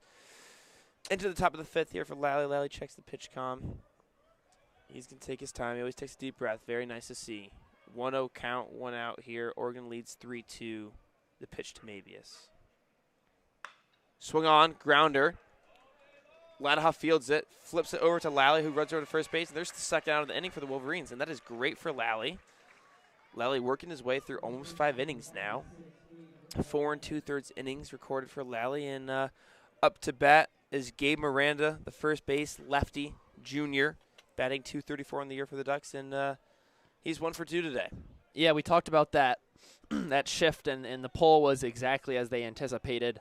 Go back to a pretty neutral infield positioning, but Lally's making quick work of this inning. 2 quick outs with Miranda up. Let's see if Miranda can answer. 0-0. Right down the middle. Great pitch there from Lally. 0-1 count, 2 outs. We saw Miranda earlier in the game grounded out in that second inning, and then in the 4th inning had that double as well. So definitely hot in his last at-bat. Top of the 5th. Let's see what happens. Lally delivers the 0-1. High. No chance there for Lally. Could be for working that pitch, changing the level for Gabe Miranda. The first pitch was low, second pitch was high. 1-1 count, though. 2 strikes. That last pitch was off speed. We'll see what Lally goes to here. I'm going to guess heater. Here comes the 1-1. And it was swung on a miss, but that was the off-speed pitch. 82 right down the middle. Changing that velocity. Yeah. Didn't look like it had much braking, but off-speed pitch. I think he was a little fast on that swing, and definitely some mind games being played here. But Lally seems like he's in a groove now. Up on the count, no runners, 2 outs. Let's see what he deals for this pit. 1-2 is low and away. It's a 2-2 count. On deck is Jack Brooks. The shift is now on for Gabe Miranda. We've seen that. Once it gets us 2 strikes for the Wolverines, they tend to shift after that 2-strike mark. Lally gets set on the mound for the 2-2, 2 outs in the top of the 5th. Ducks lead 3-2. This pitch is inside. Full count now for Gabe Miranda. Great at bat. He's worked his way back from the 1-2 count. Lally taking his time. He steps off the mound, just gathering himself. Big pitch coming. Does not want to get a runner on base. There has not been one on all inning. Lally gets set. Miranda waiting. He delivers. Great, excellent pitch. Strike 3 looking. 5th strikeout for David Lally, and he's able to get out of the 5th inning scoreless. That is 5 innings pitched from Lally. Great showing from Lally, if that is it. Great 5th inning from Lally. Dugout was fired up after that strike 3 looking, and Lally has to be feeling good. Those first 2 innings, it looked like he almost had his head down, kind of walking back to the dugout, but they're surrounded by teammates, coaching staff, was definitely happy to at least end that 5th inning on a positive note. Something I kind of wanted to bring up to you as we swiftly transition to the bottom of the 5th is kind of the future schedule for the Wolverines. We see a lot of hometown matchups for Michigan schools coming up. Eastern Michigan is on deck with Central Michigan next, and then we have a series against Michigan State on April 10th. We're going to have a 3-game series. And for the Oregon Ducks, they are going to play Portland on April 8th, and then we'll have a series against Nebraska as well. So definitely some caliber into the future, but like we mentioned, Michigan 15-14 on the year. We see the Oregon Ducks with a little bit better of a record as 24-7 on the year. And like we said, they're ranked number 15, very solid program right now. But, anything can happen on any given day. We see a I'd say very even matchup so far. Yeah, for very sure. Similar hitting and pitching. And tied on errors, tied on hits. Oregon only leads by 1. And Charlie, I want to mention something here. Scolari is out of the game. It will now be Oregon will turn to Michael Mechna, the sophomore pitcher for the Oregon Ducks. Number 21. Yeah, Mechna. In to pitch here in the bottom of the 5th inning and take over. Yeah, Michael Mechna, the sophomore from Omaha, Nebraska. We just talked about how they will be having that triple header against Nebraska, and maybe he will pitch against his hometown school. But, yeah, very solid. He was the number 1 right-handed pitcher in Nebraska and a very solid recruit. Had a very solid freshman season as well, and now he is going to face number 14, Colby Turner, in the batter's box. Going to go against arguably the best hitter, like you mentioned, in the first at-bat. He's 1 for 2 today, batting .380 on the year. Colby Turner settles into this. Mechna delivers. Oh! Got to let that hit you. No, well, maybe. Colby Turner ducks out, Michael Jackson's out of the way for that pitch. He avoids the hit by pitch. That ball is well out of the zone. 1-0 count now. Mechna's first pitch in danger of hitting Turner. Mechna now gets settled. The sun coming out continually. Mechna delivers. That pitch is in for a strike. 1-1. Colby Turner settling into this at-bat. The second baseman, junior, for the Michigan Wolverines, number 14. Mechna now gets set. He fires. The 1-1 well wide. And it's now a 1-2 count, or 2-1 count, excuse me.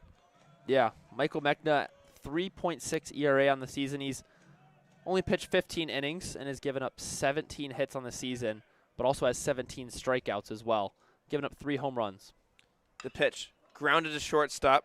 Maloney fields it, fires to first, and that is caught by Miranda. Great defensive play there. But good Pretty effort. routine. Yeah, great effort by Colby Turner running to first. Is that what you're going to say? Yeah, I mean, what should be a easy out, it turns into a close play at first, and the necessary pick there. It brings a little more nervousness for that first baseman, Miranda, there. But nevertheless, a clean first out, and we're going to drop down to Evan Hager, the third hitter in the batting order here, the lefty. 1 for 2 on the day with a single in the third inning. And, Charlie, do you think that kind of settles Mechna into this game? Yeah, for sure. High fly ball, deep center field. This ball is going back to the warning track, and it is caught at the warning track by the center fielder, Brooks. A hard hit ball there from Hager. Mechna delivered a quick pitch. Hager hits it very strong, very hard to one of the deepest parts of the field. And Brooks put his hand on the outfield wall as he hit the warning track and was able to catch it. Great contact there from Brooks, and a good sign that they're seeing Mechna well. 2 hits, or two contact, 2 hard hit balls already. Yeah, I thought you jinxed him there. You go, he's kind of feeling his way into the game, and then I thought that home run deep to left center field, 395 to the wall. I thought it was going to go out. Yeah, it did not, unfortunately, for the Wolverines. Yeah, Noah Miller, the 4-hitter, up to bat. 1 for 2, he had that single in the second inning, and then struck out looking in that third inning to end the at-bat and the inning. Mechna gets ahead with 1 strike. Here comes the 0-1. This ball is hit to center field as well. Brooks does not have to move that much, and it ball is hit straight to Brooks. Another hard hit ball by the Wolverines, which was Evan Hager. Wolverines trail here going to the top of the 6th inning. They trail 3-2 to the Oregon Ducks. Wolverines look to tie this game up, and guess who's coming back out? That would be David Lally Jr. to start the top of the 6th inning. Charlie and I thought with his 74 pitches through 4 that he was approaching the end. But now he's at 89 pitches. He comes out for the top of the 6th inning to keep the Wolverines' deficit to 1. I think the Wolverines, Charlie, need to get some hits, rally some hits together. They only have 5 hits through 5 innings. Some hard hit balls though last inning. Maybe they're seeing Mechna well.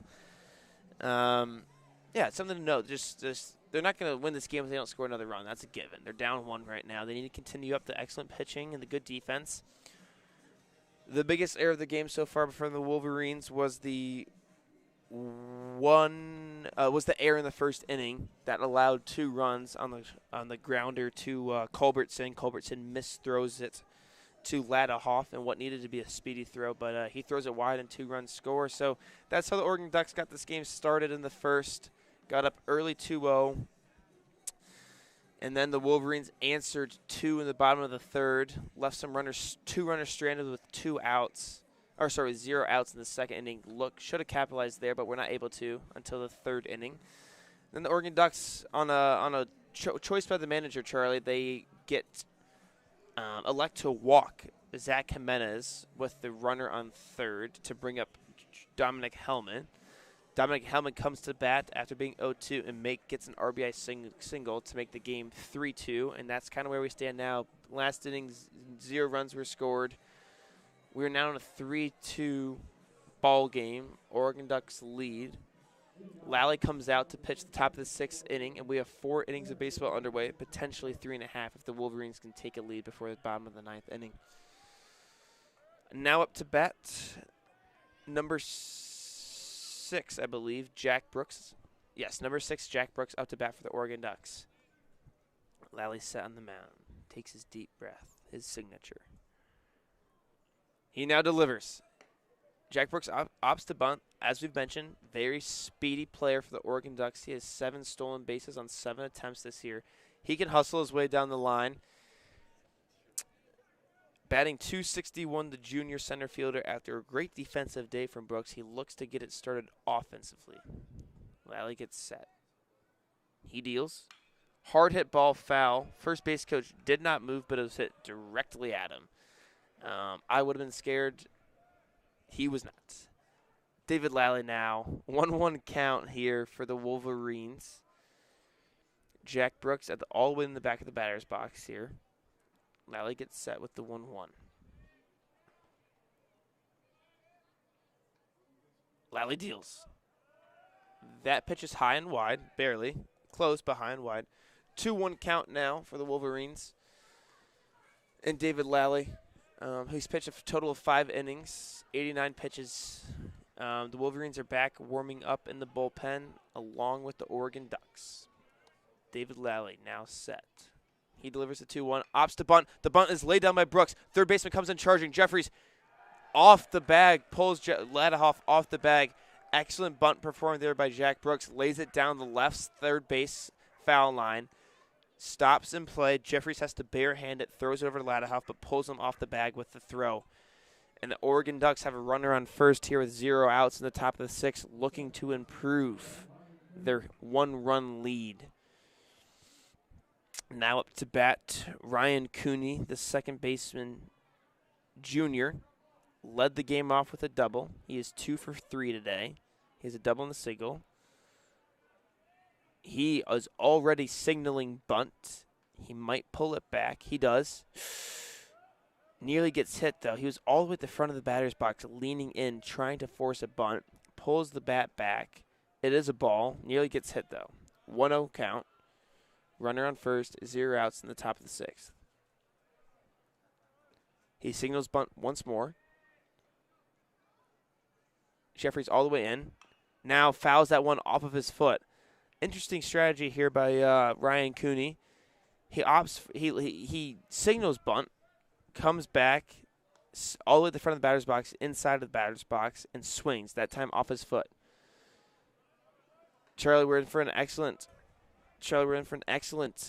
last 4 innings of baseball here. About to be 1 p.m. Lally still pitching. 1-1 count here. Picks off at first. Jack Brooks, after getting the bunt single, gets back to the bag, and now Ryan Cooney looking to advance Jack Brooks. Yeah, impressive that Lally's still out there. 93 pitch count. Cooney showing bunt here on the 1-1 count. See if he sticks to it. Lally pitches. Nearly hits Cooney. Scared me a little bit there. Those are 3 pitches right at Cooney.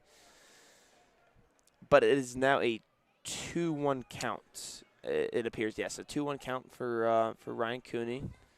Wolverines looking, obviously would like a double play here, but Lally settles. The 2-1.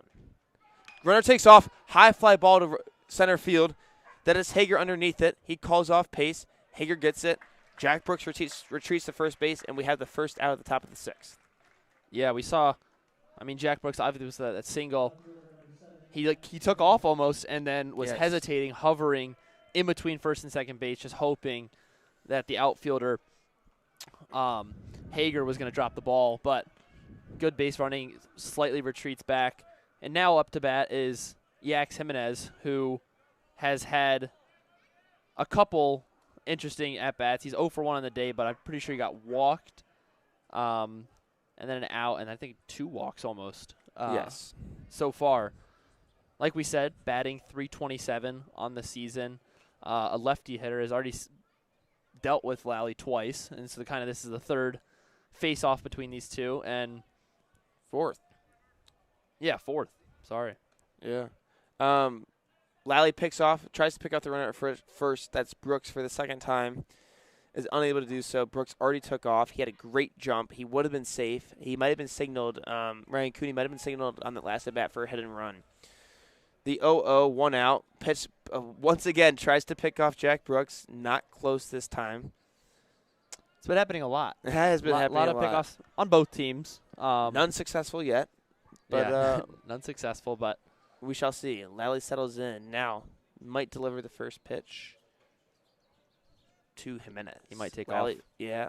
Nope. Okay. Also, you can see there that Noah Miller's ready. He was ready to pop and throw that thing down a second if he needed to. But Lally now, that pitch was wide, excuse me. And he's now in a 1-0 count with 1 out here in the top of the 6th. Oregon leads 3-2 with the runner on first, and it's Jack Brooks on first. They might go for the pickoff here. We'll see. 1-0 count. He delivers. Hard hit ball right to the center fielder. That is Hager with his second catch of the inning. Gets the ball into the second baseman, and Brooks retreats to first base. Yeah, I know we've mentioned it many times, but for new viewers, they're picking him off a lot, but that's because Jack Brooks is arguably one of the most dangerous base runners that in this ballpark right now. Yeah, he's 7 for 7 on the year, and he already tried to take off once. But Dominic Hellman comes up to the bat. He had that RBI single in the previous inning, and now we're going to see if he can convert that as well. Yes, Lally deals the 0-0 inside. Hellman moves out of the way here. 1-0 count. As Charlie mentioned, in the 4th inning, Dominic Hellman gets the RBI single, as I mentioned a little bit earlier as well. Lally's still in. Settles in for the 1-0. 2 outs. Shift is onto the left. He delivers. That's a swung on and miss by Hellman. Charlie mentioned he leads the team in strikeouts. About a 33% strikeout rate for Hellman. Something that was interesting was after he got that RBI, he came over. Maybe he was cramping. Maybe he was a little tired, but it looked like he was lifting up his left arm as well. So maybe we'll see how that plays out at this at-bat or the rest of the game. Lally gets set to 1-1. The runner took off there. Brooks took off. It might have been a hit and run there. But it is fouled off. Dominic Hellman fouls that one back right. It is now a 1-2 count with 2 outs remaining here in Ann Arbor, Michigan at Ray Fisher Stadium. Thank you, everyone, once more for listening in to this WCBN broadcast. Charlie and I, the Twins, enjoyed broadcasting this game for you all. Dominic Hellman now, 1-2 count with 2 outs remaining in the top of the 6th. Lally settles. He delivers. Oh, borderline strike. That pitch was low. Hellman is 6'6", so he's got a big strike zone there. But, 2-2 count, 2 outs here in the top of the 3rd.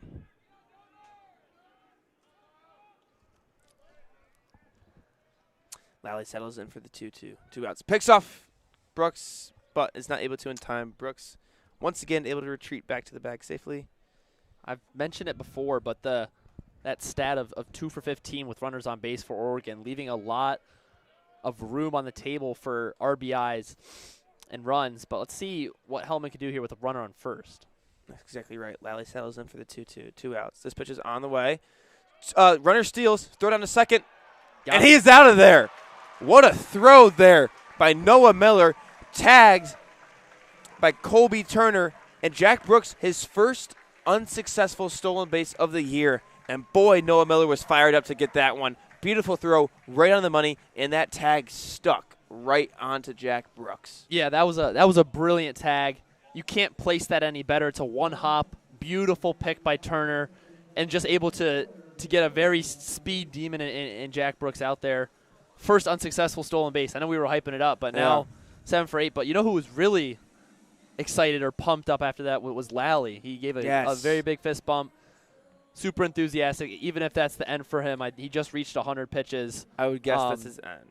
Very clean 6-inning, 5 strikeouts, tenure, and we'll see who comes in eventually. But I think he even with the shakiness in that first inning, but it wasn't even his fault. It was that error in the first. Error. So that's not. It shouldn't be an earned run, was it? No, he's only allowed 1 earned run today because that error was not his fault.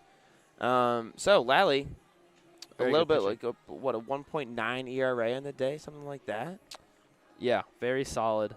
I know 1 earned run through 6. He said he had a 5.4 ERA, I think, coming in the game. Yeah, down to a 4.68. So, yeah, great pitching performance from Lally today. He's probably done, but we'll let you know. Another thing to note, Charlie, is Dominic Hellman, the designated hitter for the Oregon Ducks, hasn't had the best game. He did get the RBI single, but struck outs, leads the team in strikeouts, and he's going to have to bat again here at the top of the 7 for the Ducks. And maybe that's something that the Wolverines can, because of the throw down. Hellman will be batting again due to that failed stolen base attempt. So the Wolverines, if a new pitcher comes in, they can go after someone who's can combat Hellman pretty well. For the Michigan Wolverines, you will have Cade Ladahoff, the first baseman, leading off, and then followed up by Braden Jeffries, who's 1 for 2 with an RBI, and then Greg Pace Jr., the 7-hitter.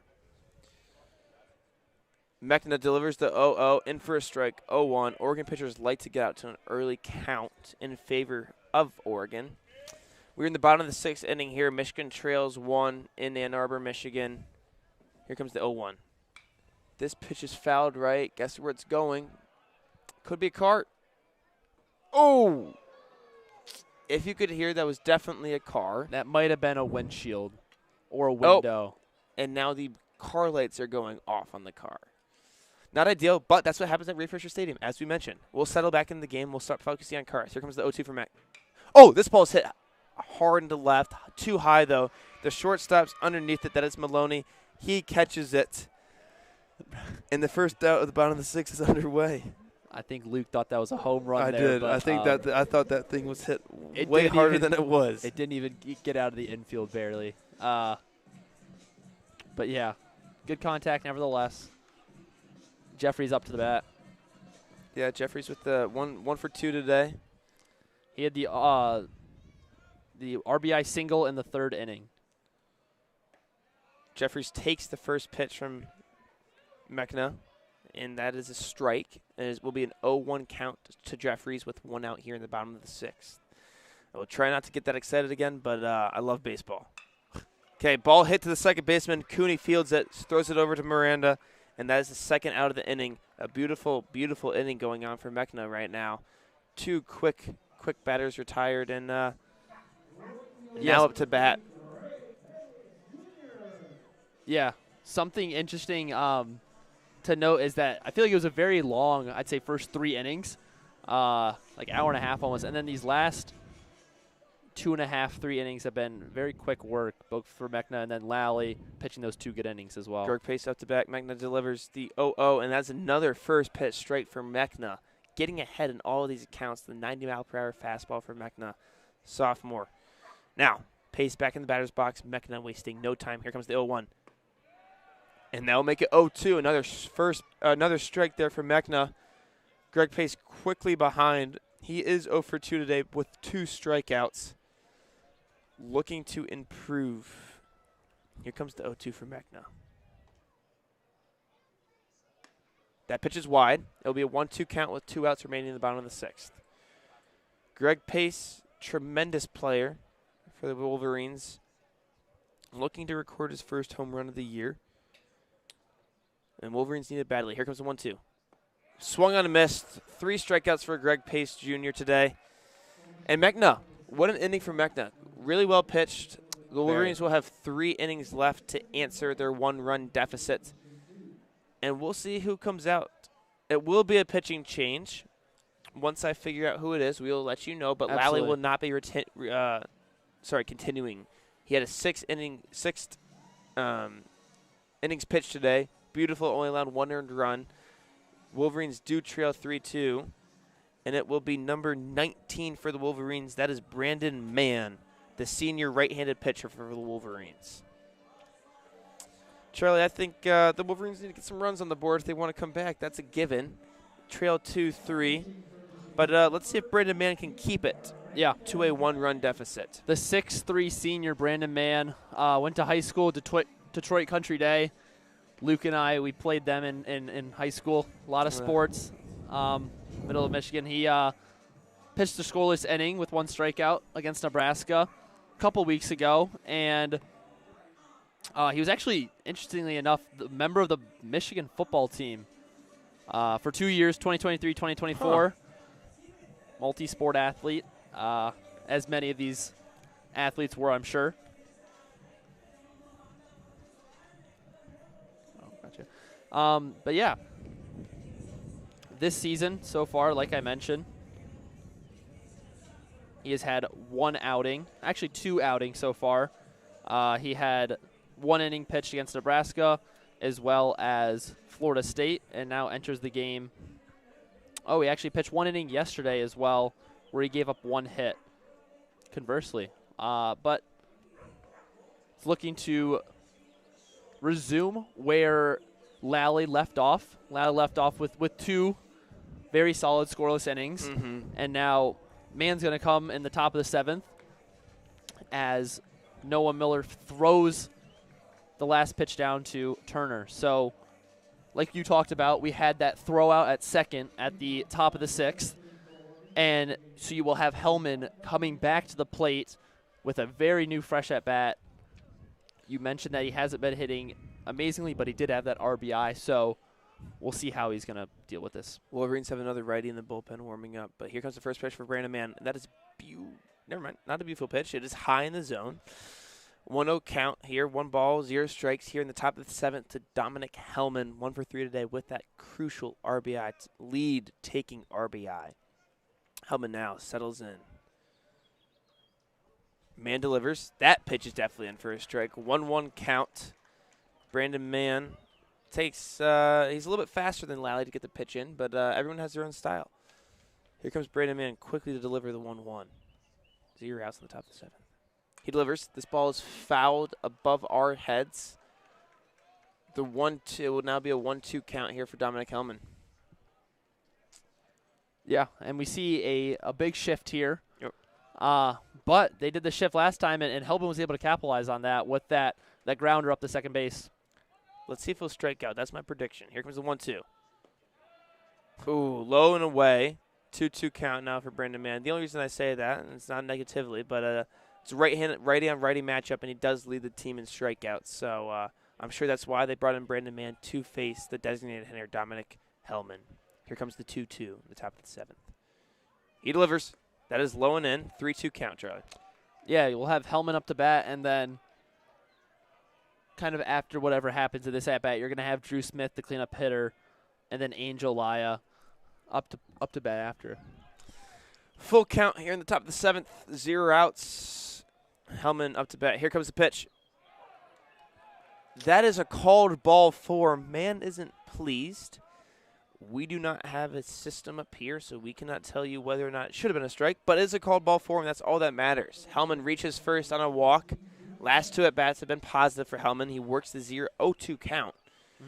Draws the walk, gets an RBI single in the 4th, and now it will be... It's Drew Smith. He's had a very uneventful day so far. He's had 2 strikeouts, and then in that 4th inning he got hit by a pitch as a part of that spree of runners. So kind of comes up in the 7th now, looking to make a difference with a new pitcher that he hasn't seen yet today. Running for 0 out. Here comes the 0-0. Drilled up the middle. This will be a base hit, and Hellman turns for third. Center fielder throws at third base, and he is safe at third base. The throw was in time from Hager. Sorry, I just got too excited. Hager threw it to Jeffries at third base. Jeffries, the ball was there, but Hellman slides in before the tag. Hager is There will be time to review this play. Hager is still on his knees right now. He thought he threw a missile, and it was indeed a missile. It was perfectly on target, one bounce. It was just a little bit to the right of the third base plate. And, I mean, Hellman routed third in a fast fashion, but not the fastest runner. Thought it was definitely going to be called out at third, but they're going to go out, and I think they confirmed. No, they did not. They Not yet, haven't not decided yet, but I think it will stay safe. The play is under review. There is a scoreboard here, but they did not put anything on the scoreboard. What a throw, though, from Hager to get it on time. Hellman, what should have been so it was a hard hit ball up the middle, went right over the second base. Hager fields it well, throws the ball to third as Hellman's rounding second. And what a hustle play from Hellman if this is safe. Questionable decision to round second on that hit ball. But, yeah, great piece of hitting there from Drew Smith. We talked about how he had a little bit of an uneventful day, 0-for-2, and then the hit by pitch, but now he gets things started here in the top of the 7th for the Ducks. And man is in some trouble quickly if this call stands. It will be runners on first and third with 0 outs. Yeah, man almost got hit by that pitch coming right back at him. It went right over the mound. Had to lift his left foot there just to get out of the way. I thought it was about to hit his foot and veer off to the right, but makes it to the outfield. And now, like we mentioned, Angel Laya, so far he's had 0-for-2 with a walk and 2 ground outs. And the lefty batter, freshman, like we mentioned, only freshman on that team. Yeah, exactly. I didn't mean to interrupt you there. But if you think the review is going longer, there's more to review. Maybe they're trying to like, here comes the ruling. He is safe. They confirmed that the call stands. He is safe at third. I thought that as well. Great hustle play there from Hellman, and Brandon Mann needs to get his Wolverines out of the inning. We shall see. The manager's going to come out and talk to Brandon Mann, and we will tell you when baseball's back on its way. There are 2 pitchers warming up, a lefty and a righty in the Michigan bullpen. Same for the Oregon Ducks. It appears to be Luke Morgan warming up in the bullpen for the Oregon Ducks. We'll let you know if he comes in, but Michael Mechna has pitched pretty well, and that will be it for Brandon Mann. A disappointing outing for him today. The Wolverine bench will lift his spirits up. The fans will give him a standing O, and Lee left. Unfortunately, he left runners on first and third with 0 outs here in the top of the 7th. Oregon really looking to make something happen now with this opportunity. And the new pitcher for the Wolverines will be, as soon as I know, you will know. I want to say it's Keegan O'Hearn, I think. Keegan O'Hearn. Number 29, Keegan O'Hearn Jr. The lefty pitcher. Yes, Keegan O'Hearn. Will be up to fill Brandon Mann's role. 94-mile-per-hour fastball there on the warm-up. He's got a very nice release. He's probably going to throw the hitters off a little bit, but wow. I mean, Charlie, you looking at this? Yeah, definitely a really strong arm. He's 6'5", lefty pitcher with a unique throwing motion, but, I mean, everyone has their strength. He's actually from Ontario, Canada, redshirt sophomore here, and was injured last year, or 2 years ago, sorry. Didn't see any action, and then going into his sophomore season. But he has, kind of similar to Mann, he pitched in that Nebraska March 21st outing, had 1 scoreless inning, and then also had a strikeout against number 1 UCLA March 13th. So seems like they use him for those inning tenures. And the 2 scoreless innings, his last 2 innings pitched, potentially. against the Nebraska and the number 1 seed UCLA. Yep.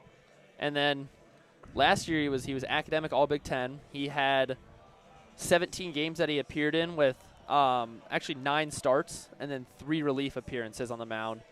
And very, very solid player. He was, funny enough, he was actually a member of Canada's U18 national team, and then Really? was also in like the World Cup qualifiers as well. So Very interesting, Charlie. Up to bat for the Oregon Ducks to face him will be the lefty Laya, who is a freshman for the Oregon Ducks, number 53. He plays right field, and he's looking to get an RBI.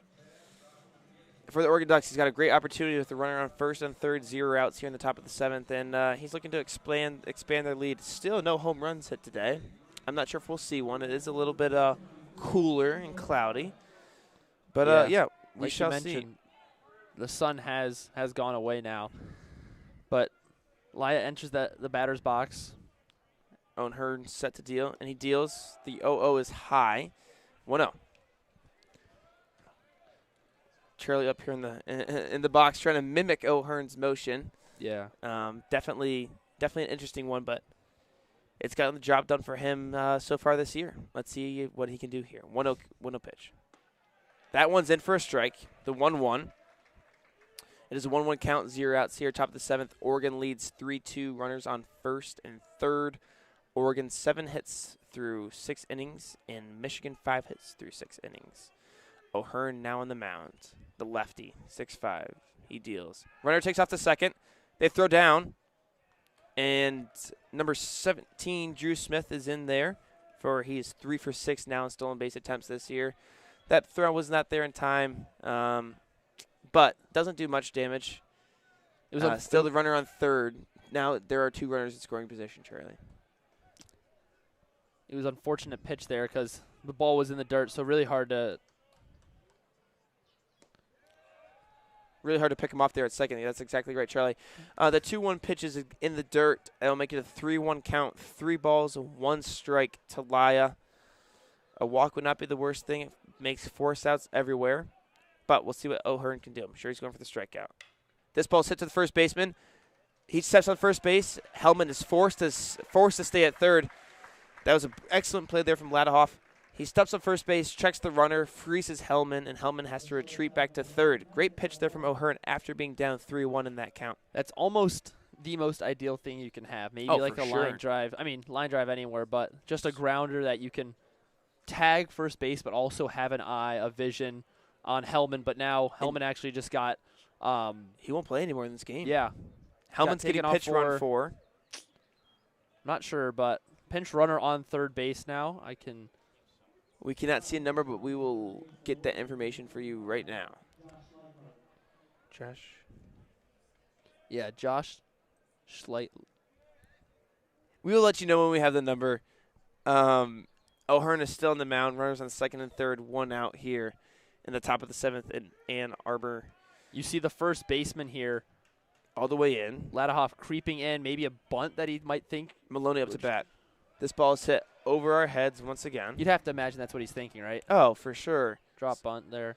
And then Colby Turner would have to cover first, or maybe O'Hearn runs out there. But, yeah, we're bringing the pinch runner, speedster on third base, and O'Hearn now settles into his 0-1.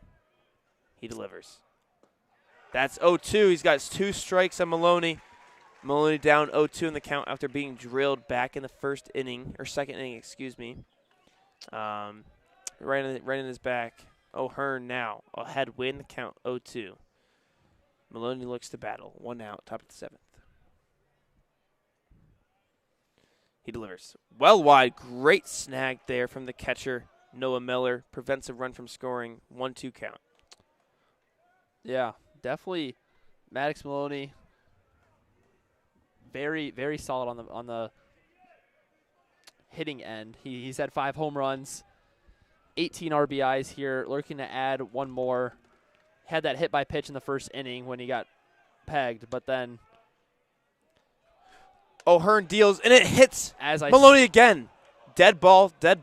I shouldn't have jinxed him there. That was my fault. He wore that one on the thigh. He will have a bruise on his back and on his thigh tomorrow. Oh, but that's an out. Oh, he swung. He swung while he got hit. Wow. I am sorry for that. I apologize to not see No. that. Maloney swings through that one, gets drilled in the thigh.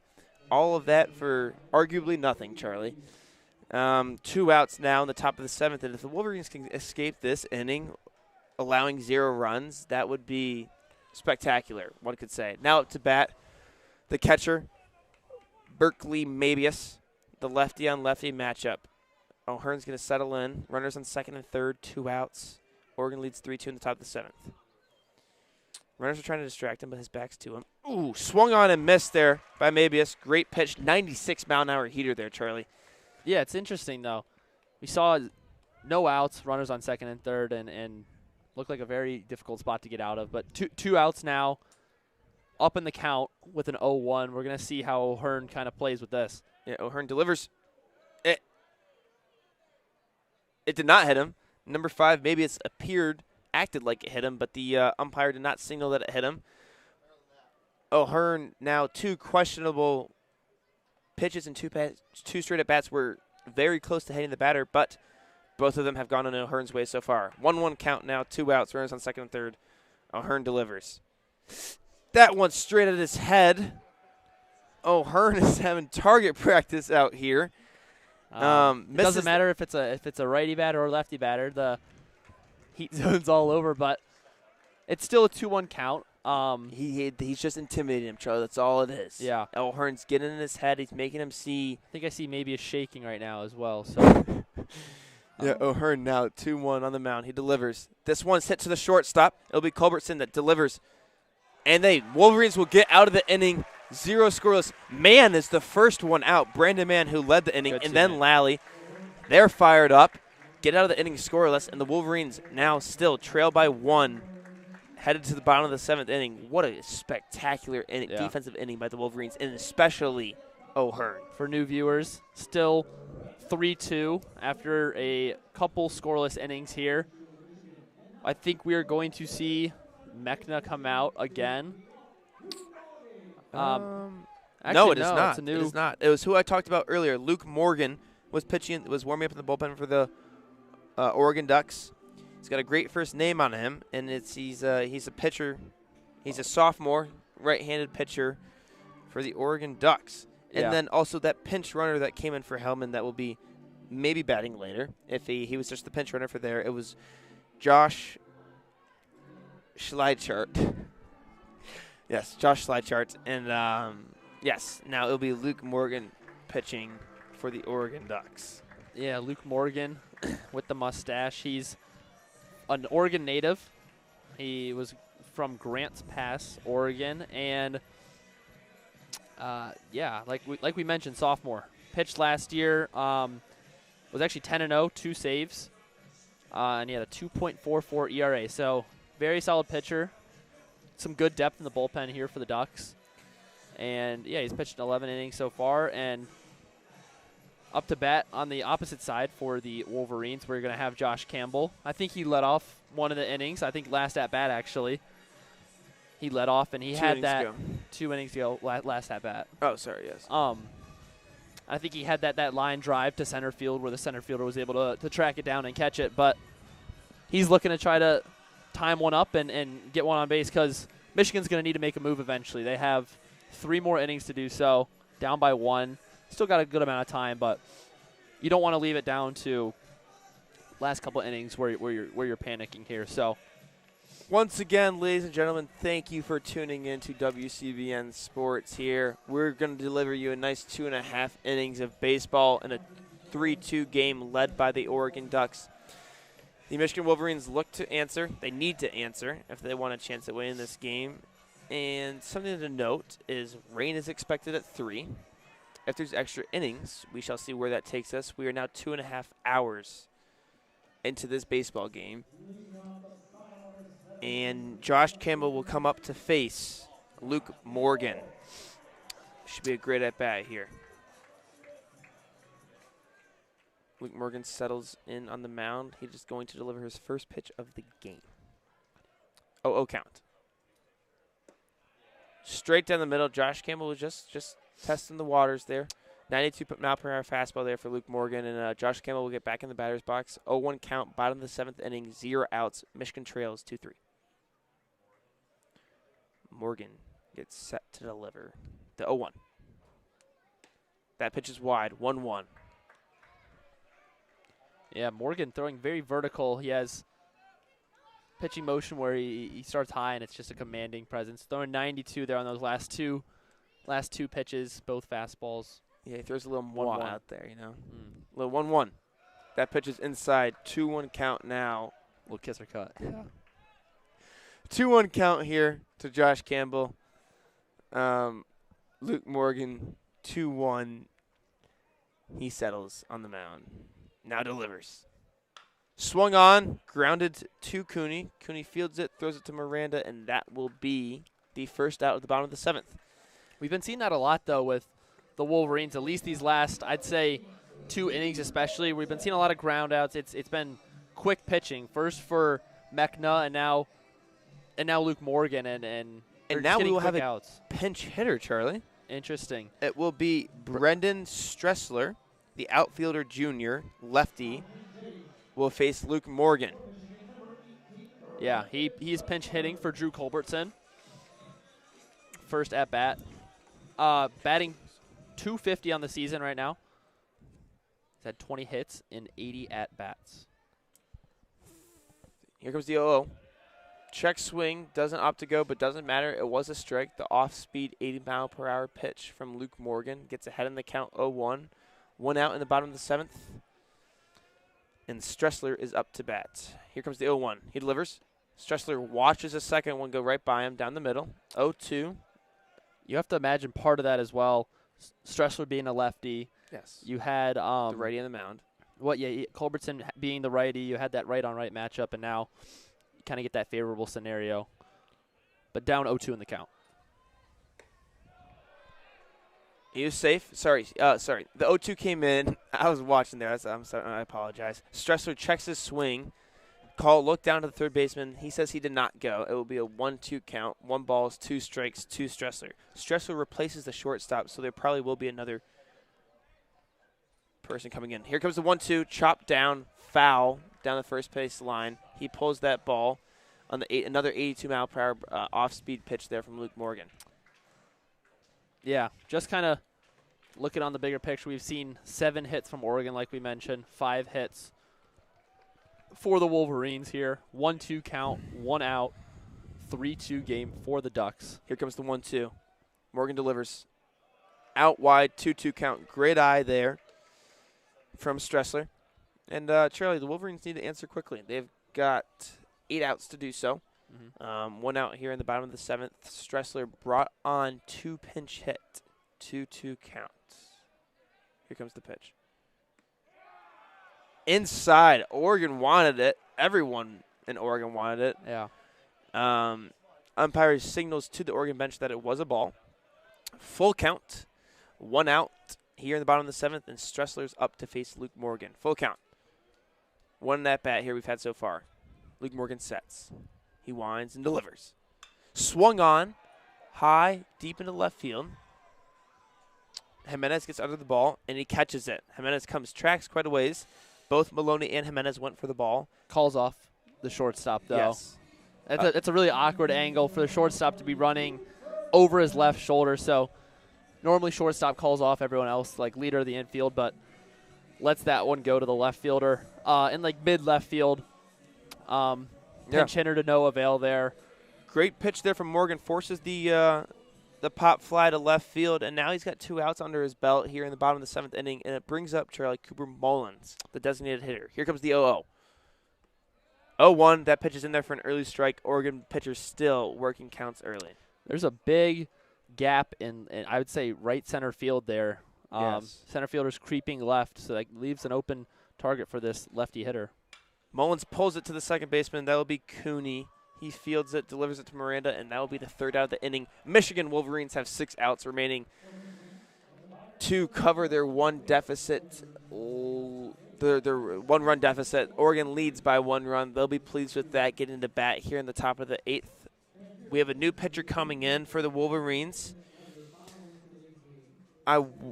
I will let you know who it is. He was warming up earlier. I want to say it's Kurt Barr, but I am not 1,000% positive. We have not seen a number yet. Once we do, we will let you know.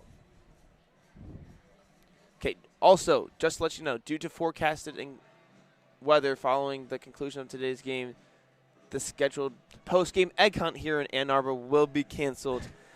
So all fans, unfortunately, will not be able to participate in the Easter egg hunt today.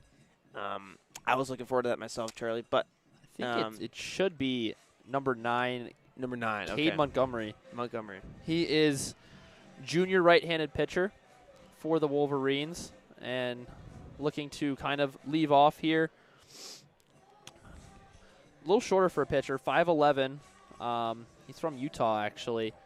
And, yeah, he's gonna try to leave off. You have 2 more innings to hold the Ducks from scoring any more runs, getting any more hitters on base, and then the Wolverines to try to get a run. But on the opposite side, Ducks take this as an opportunity to blow the roof off this place, no pun intended, and try to stack up a couple more runs here to make this lead larger, to make no possibility for Michigan to come back on the hitting end. Yes, since there is no roof at Ray Fisher Stadium, that will not be happening. But that's why there is a very tall replica, sort of, brick wall green monster out in left field. It is 312 feet to that wall, but you have quite a bit more to clear it.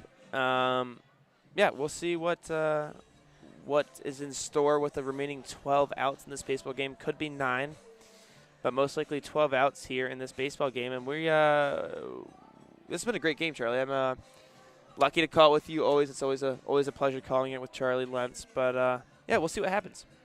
Yeah, definitely. I mean, we saw, like we talked about in probably like the second inning, we talked about the 10-0 mercy rule. That game wasn't too close. And then the previous game, the 5-2 win from Oregon, Oregon has had that lead the entire time. But now we kind of get a game that's back and forth and pretty head-to-head matchup here. So picking up where we left off, Gabe Miranda. I know we've talked about him a couple times. He had that double in the 4th inning and then struck out looking in the 5th. The lefty comes up to face Cade Montgomery here. Cade Montgomery deals the 0-0. That pitch is inside for an 0-1 count. Miranda 1 for 3 today. Lefty-righty matchup there. Miranda, the left-handed batter. Montgomery, the right-handed pitcher. He deals the 1-0. That one is also not in the zone. It will be a 2-0 count to Miranda. Consistently, Charlie, we have seen the Michigan pitchers not being able to get ahead early in the account. Oregon batters have been doing well. Good eyes. 2-0. That pitch is in for a strike. 2-1 count here on the 88-mile-per-hour pitch from Cade Montgomery, and Miranda will look to answer. Very similar pitches there, all 3, but that one gets that corner on the bottom left there, and 2-1 count there after that strike. Montgomery deals. 1-2, rip to left field. That will be extra bases. And it's a stand-up double for Gabe Miranda. There is a new left fielder out there for the Wolverines. And so, yes, that was a hard-hit ball to the left field for Gabe Miranda. Very, very strong line drive.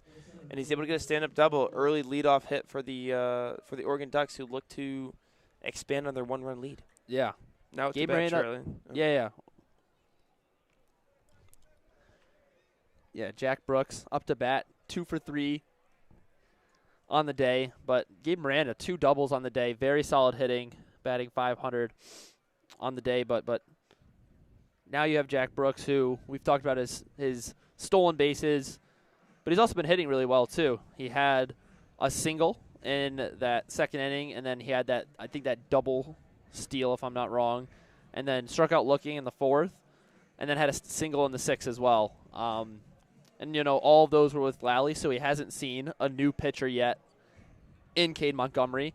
But now we're going to see a little mound visit here from the manager. They're just going to go over this game plan because you really do not want to give up another run here with a runner on second and no outs.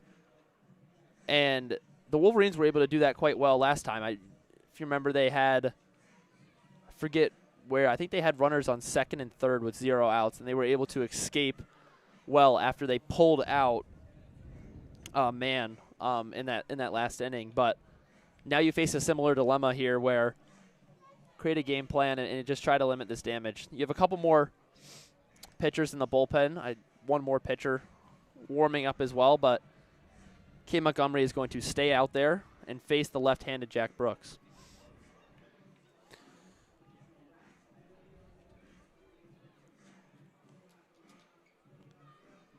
Okay, so I'll also get you an update on the new left fielder. It will be Jack Lafitte, I believe. Jack Lafitte in left field for the Wolverines, to my knowledge. Lays down a bunt. Excuse me. Sorry, Jack Brooks lays down a bunt. Throw to third base. He is out of there. Gabe Miranda takes off to third base on the drop bunt from Jack Brooks. Excellent play there. The throw went to third base. They got the tag off in time, and he's ruled out. But Gabe Miranda will stay on third base for now. He believes he was safe, and I think they will take this to a review.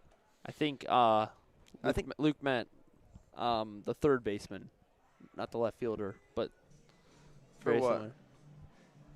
Similar. The Lafitte. Yes, I think Lafitte actually came in to play third base, but it says Jeffries moved from shortstop to third. Maybe he's at third now. We'll figure out. We'll let you guys know. He's at third. Okay, he's at third. Runner staying on third base, even with the called out there.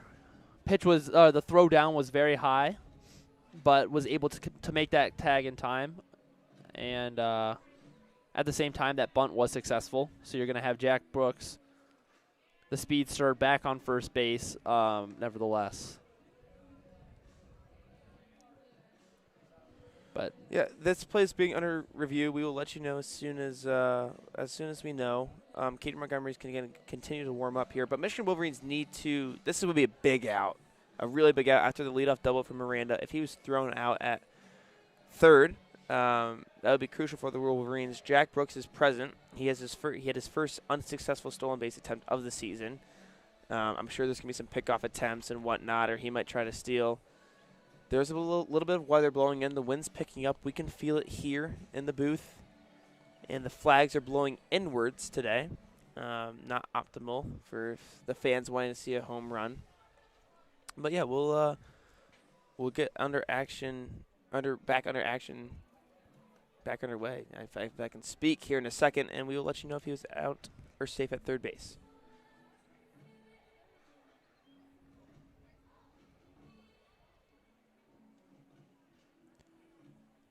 kind of looking at the Big Ten standings for baseball right now. We mentioned UCLA there when Cade Montgomery pitched against them. They're currently 13-0 in the conference play. Very solid. Number one team in the nation, Charlie. Number one team in the nation. And you have Nebraska, USC, Oregon, and then Michigan is in the middle of the pack there. I mentioned that they're going to play a 3-game matchup against Michigan State in about like a week or so, week and a half. I think they have Rutgers soon, correct? Tomorrow. No. Oh, they do not. They go Eastern Michigan, Central Michigan, Michigan State. Okay. And Michigan State 5-8 in the conference play. Obviously, Michigan's rivals, but they have almost identical. Actually, they've been doing better in conference play as well. But yeah, Michigan 2-3 at home, 2-4 away, so very similar. Here they come, Charlie. Here so far. But yeah. Okay, here comes the ruling. After a very long ruling, they will signal at him. He is out. Gabe Miranda is out at third base. Michigan gets the first out. After the leadoff double, Miranda will be tagged out at third. There will be one out here in the top of the 8th with Jack Brooks on first base. And Ryan Cooney, with a single and double today, comes up to bat. And faces Cade Montgomery. The 0-0 with one out, top of the 8th. Oregon leads 3-2. Cade Montgomery settles. The 0-0. And deals. Not in first strike. Might have been a little low. Jack Brooks taking an aggressive couple steps off of first base there. Looking to take advantage of a potential ground ball from Ryan Cooney, who is 2 for 4 on the day with a double and a single so far. Here comes the 1-0. Opts to bump, but pulls it back. It was a ball well outside the zone. It'll be a 2-0 now.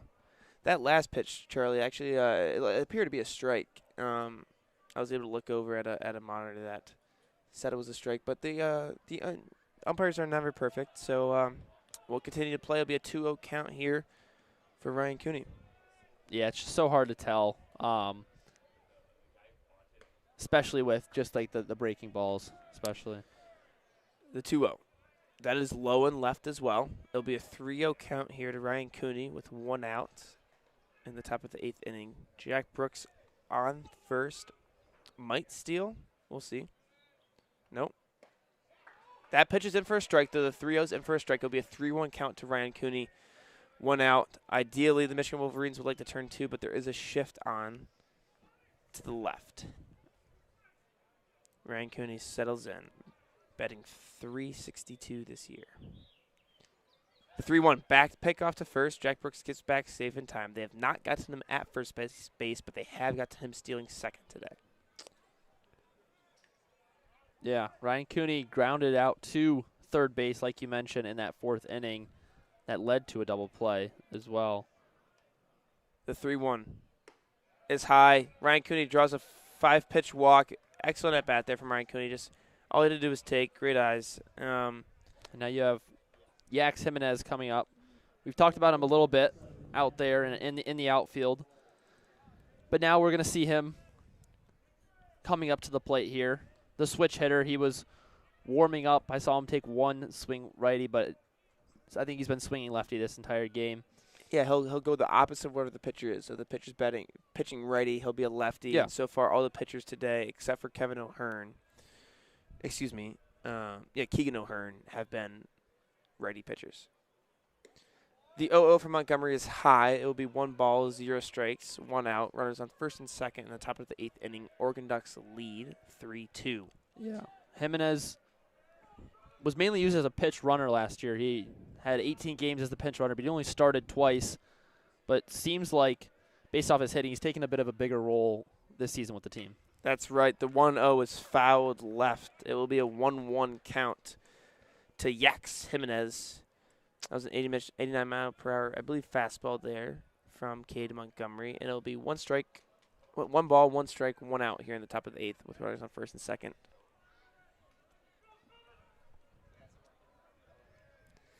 The 1-1 is swung on and fouled left of the third base line. It'll be a 1-2 count here to Yax Jimenez, who is 0 for 2 today, but has had a tremendous impact in the outfield, flying down a lot of fly balls. He and Jack Brooks have been a defensive presence today. Absolutely. Cade Montgomery here has had a little bit of a struggle here, but that's exactly right. Nevertheless, with that ball outside, he's been dealing with runners consistently throughout this inning, but has 1 out, has some force outs all around with runners on first and second, and looking to try to get this strike here up in the count with a 2-2. That's exactly right. The 2-2 is on its way. Swung on and missed. Yax Jimenez upset with a strikeout. K. Montgomery very much pleased. Gets the Michigan Wolverines to 2 outs here in the top of the 8th inning. Now up to bat will be the pinch hitter, number 25, Josh Schleidchart.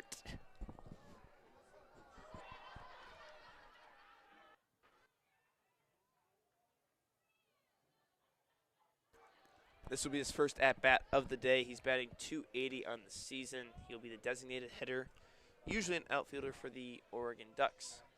Runners still are on first and second. That is Jack Brooks, the base running, has the presence. He's danger on the base path for the Oregon Ducks. And that first pitch is in for a strike, 0 for 1. Yeah. Schleichart here coming in. 1 home run on the season, 8 RBIs. He's batting .280 on the season. The 0-1 swung on. Right. This is a card, Charlie. 1 bounce. Oh, it misses the cars here at Ray Fisher Stadium. But My brother likes looking at the cars. Yes. That got hit a lot. But Schleichart is now down 0-2 in the account. Cade Montgomery looking for his second punch out in a row. Runners take off. Throw down a third. No one's there. It will be runners. Both the runners advance to second and third base. That will be Lafitte was not down there at third base to attack the runner. And now it will be a 1-2 count to Schleichart with 2 outs here at 1:50 p.m., almost 3 hours underway in this game. Here goes a 1-2. Oh, a 1-2 was not called a strike, which was the correct call. He almost went through that swing there. Exactly. But just like very high. It will now be a 2-2 count to Schleichart. Cade Montgomery deals. Swung on. And guess where that ball's going? It is foul, high and right, and listen. Yep. And you can hear the crowd. That one was another car. Schleichart now in the 2-2 count with 2 outs in the top of the 8th. Lorgan leads 3-2, and Montgomery looks to get his second straight punch out. Will he go with the cheddar? He does. And that ball could have been at us, Charlie, but it hits the fence and is fouled back. The kids race for it, and an adult takes it. Yeah, we're seeing he's making good contact. I think that's 3 straight foul balls, staying alive in a good at-bat here. His first at-bat of the day. Not a full count, though. Still 2-2 with 2 outs. Like we mentioned, runners on second and third now, trying to make a move. Cade Montgomery settles and deals. Strike 3, second straight punch out. Montgomery's fired up. I'm fired up. We're now going to the bottom of the 8th, where the Wolverines will have 6 outs to get at least 1 run to continue this game. Yeah, solid strikeout indeed, and a common theme that we're seeing from the Wolverines. It seems like with the Ducks, they're getting through these innings quite stress-free, but the Wolverines start struggling out in that inning, get a couple runners on base, but just manage to pull through. You know, you had Mann and then O'Hearn cleaning up for Mann's work, and then having Cade Montgomery kind of pull through there with the 0 out first and second. Then it was a second and third runners with 2 outs, and you're able to exit that inning scoreless. So we're going to the bottom of the 8th, where the Wolverines have 6 more outs to try to get a run or 2. And on the opposite side, you have 6 more outs for the Oregon Ducks to get the job done. And Luke Morgan will be coming back out for the Ducks. I mentioned he's only pitched usually 1 inning at a time in his couple games this season, but coming out for a second inning, and he's looking to get it done. He had a clean inning last time, only had 13 pitches, 0 hits allowed, so going to try to replicate that. But this time, at the top of the order with the best batting average on the team in Colby Turner. And so you're going to look to have that 2-hitter in Turner going to Evan Hager on the 3 slot and then clean up with Noah Miller. So if there was any time, you would have to imagine that this is the time to strike on a reliever pitcher at a good part in the batting order. Arguably, as we mentioned today, the Wolverines' best hitter, Colby Turner, will be due up, followed by Evan Hager, as Charlie mentioned, on deck. Colby Turner ready to make an impact for the Wolverines today.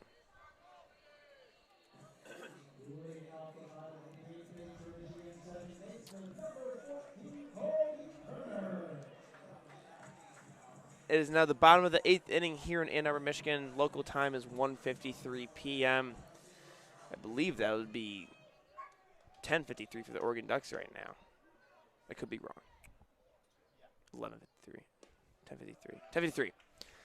And the first pitch is a ball low and inside. Luke Morgan trails in the 1-0 count. Colby Turner settles in. Luke Morgan deals. This is a grounder, left and foul of the third baseline. Just misses going past the third base in fair territory, but that is a foul ball. It will be a 1-1 count. Turner was upset at that hack, thought it was going to sneak its way to the right of the third base down the line, but it was solid contact, just a little too far left there, but enters back in the box at a 1-1 count. I'm thinking he's taking this over the brick wall. Here comes the 1-1. This is high into left field. it will be Jimenez underneath it, and he will make another tough catch in the wind here in Ann Arbor, and it will retire Colby Turner. It wasn't the worst call in the world. No. The ball was high flying to mid left field. Just a little too much air underneath it. Just got a little bit underneath the ball. So 1 out. Shuts down maybe his day batting, but you know, you have Evan Hager. He had that rocket to the warning track last time, if you remember, at left center field a couple innings back, looking to try to replicate that. Luke Morgan looking to get another out. Here comes the 0-0. It is low, takes a bounce off home plate, and it will be 1-0 on the slider off home plate. 1 out here in the bottom of the 8th. Oregon leads 3-2, bases empty. Luke Morgan pitches to Evan Hager. He settles and he deals the 1-0. That pitch is a beauty. It is right over across the plate. It's a 1-1 count.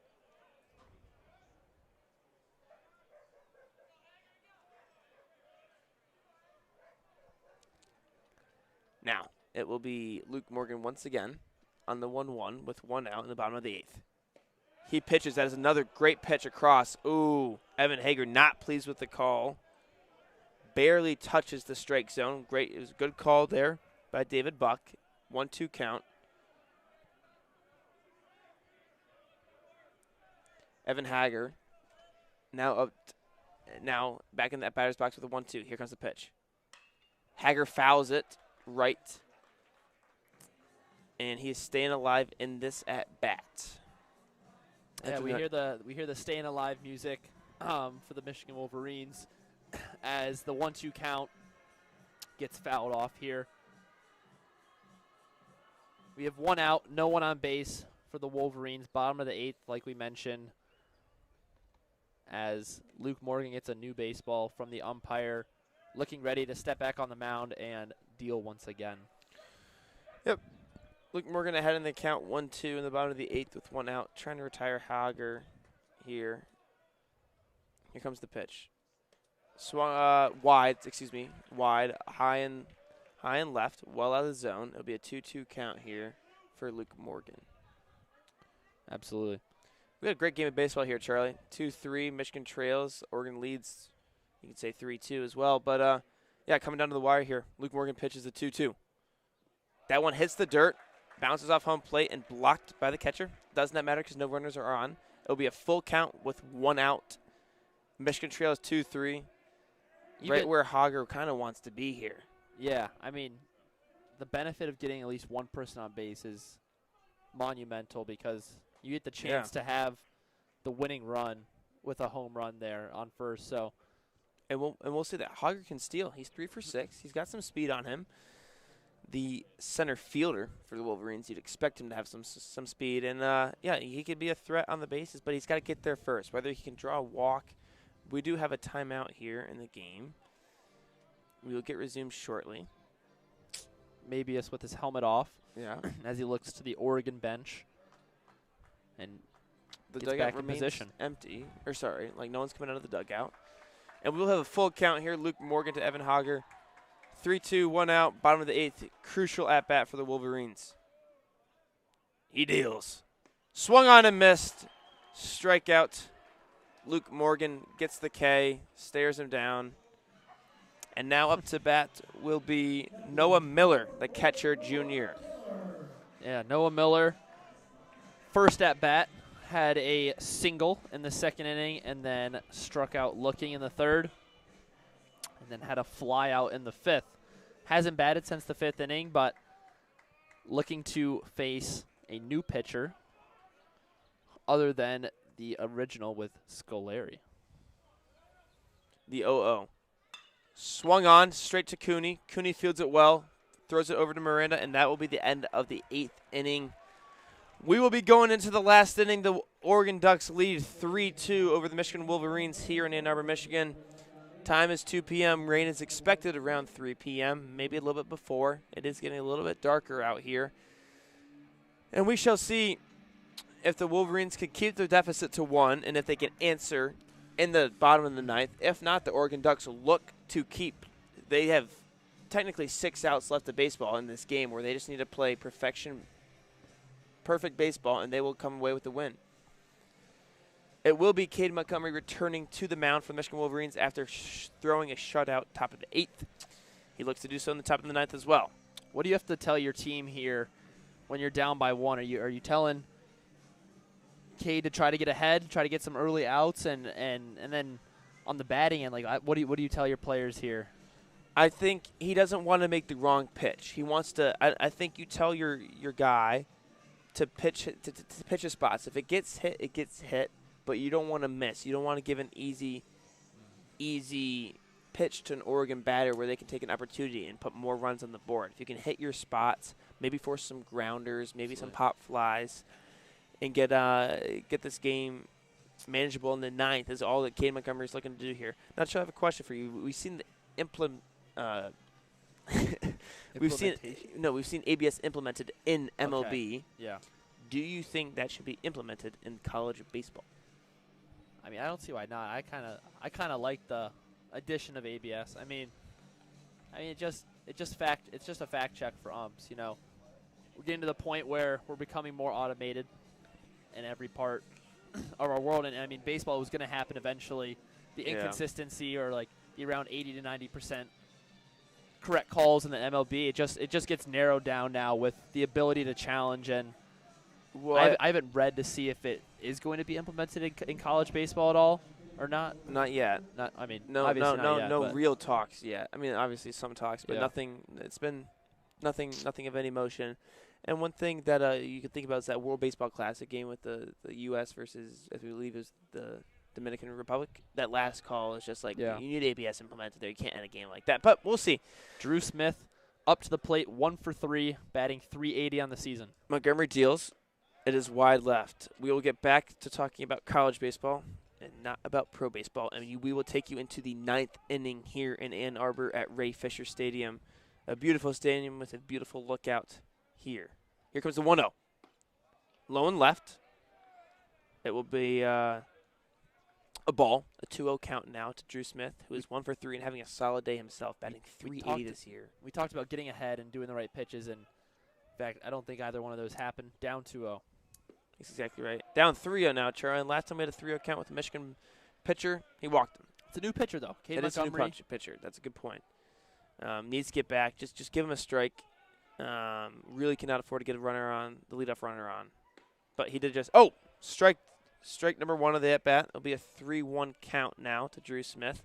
Cade Montgomery finds the strike zone. Drew Smith not agreeing with that call. Looked a little inside, but he gets the call to stay alive in the at-bat. The pitch, the 3-2. Did he swing on? He did. A check swing. They say the umpire, first base umpire, Terry Helgett, says he goes. It will now, Cade Montgomery has now worked this to a full count, which is great after being down 3-0. Drew Smith looks to get on base here. Montgomery delivers. Swung on into the gap in right field. It will be a stand-up single there for Drew Smith. Improves to 2 and 4 today, and that's a great at-bat for Drew Smith. The shift was onto the left, and he just plucks it right into the gap in right field, and Greg Pace throws it into second base.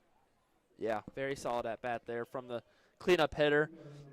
Now coming in up to the plate, the freshman, Angel Laya. We've seen a walk and then a couple ground outs in the previous innings. Batted in the 4th and the 7th. Hasn't faced Cade Montgomery yet, though, as the pitcher winds up. Montgomery deals the 0-0. That one is wide. Wide or high. Could have been, it looked like a pan in the corner, but umpire does not agree. It will now be a 1-0 count. Montgomery's will be set to deal. 0 outs here in the top of the 9th. Oregon leads 3-2 with the runner on first base. Montgomery gets set. He deals. That one's definitely a strike. 1-1 count now to Angel Laya.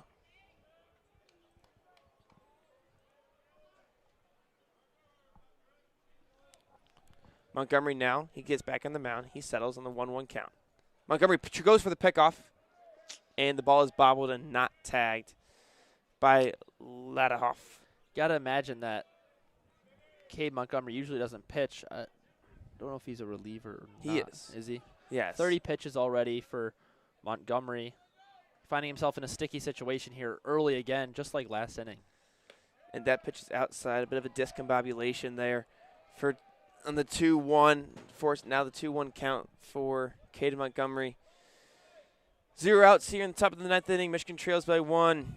Angel Lyle looking to increase their lead. Caden Montgomery looking to give his team a chance here in the bottom of the 9th. Here comes the 2-1. He winds and delivers. This is swung on into left field, and it goes foul into the Michigan bullpen. That looked dangerous there for a second, Charlie.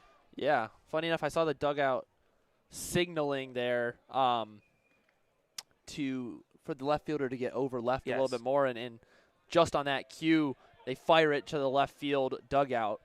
And here comes a crucial pitch, the 2-2. High and away. It'll force a full count there, an easy call for the umpire. Force a full count.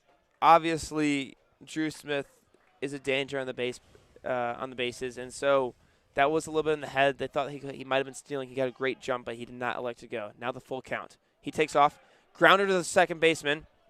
It'll be Turner. He flips it over underhand to Ladahoff, and that will be the end of Angel Laya. He advances the runner now to second, and Montgomery gets it to 1 out here in the top of the 9th with Maddox Maloney now up. Yep. They are signaling. The dugout is signaling for Greg Pace and Stressler to switch in the outfield. That is right. Taking left and right field. Greg Pace will now take left field and Stressler to right field, as Charlie just mentioned. Appreciate that, Luke. Yeah, we're going to have Maddox Maloney up to bat. 0-3 on the day. Right-handed batter. Pitch deals. Strike call right down the middle. Gets ahead in the count. 0-1 for Caden Montgomery here. Yeah. But runner in scoring position. Exactly right. Montgomery gets back, sets on the mound, 0-1. He delivers. That one looked like it caught the corner on our eyes, on our system, but the umpire does not agree. It will be a 1-1 count to Maloney. Maloney is 0 for 3 today, batting .236 on the year. Montgomery settles, checks the runner, now deals. This is a grounder. Culbertson over to first base, Ladahoff, and they get the out. I believe it's not Culbertson anymore, Charlie, right? It is now Jeffries that has moved to shortstop. Excuse me, Jeffries, ground ball to Jeffries. Jeffries throws it over to Ladahoff, and that will be the second out at the top of the 9th.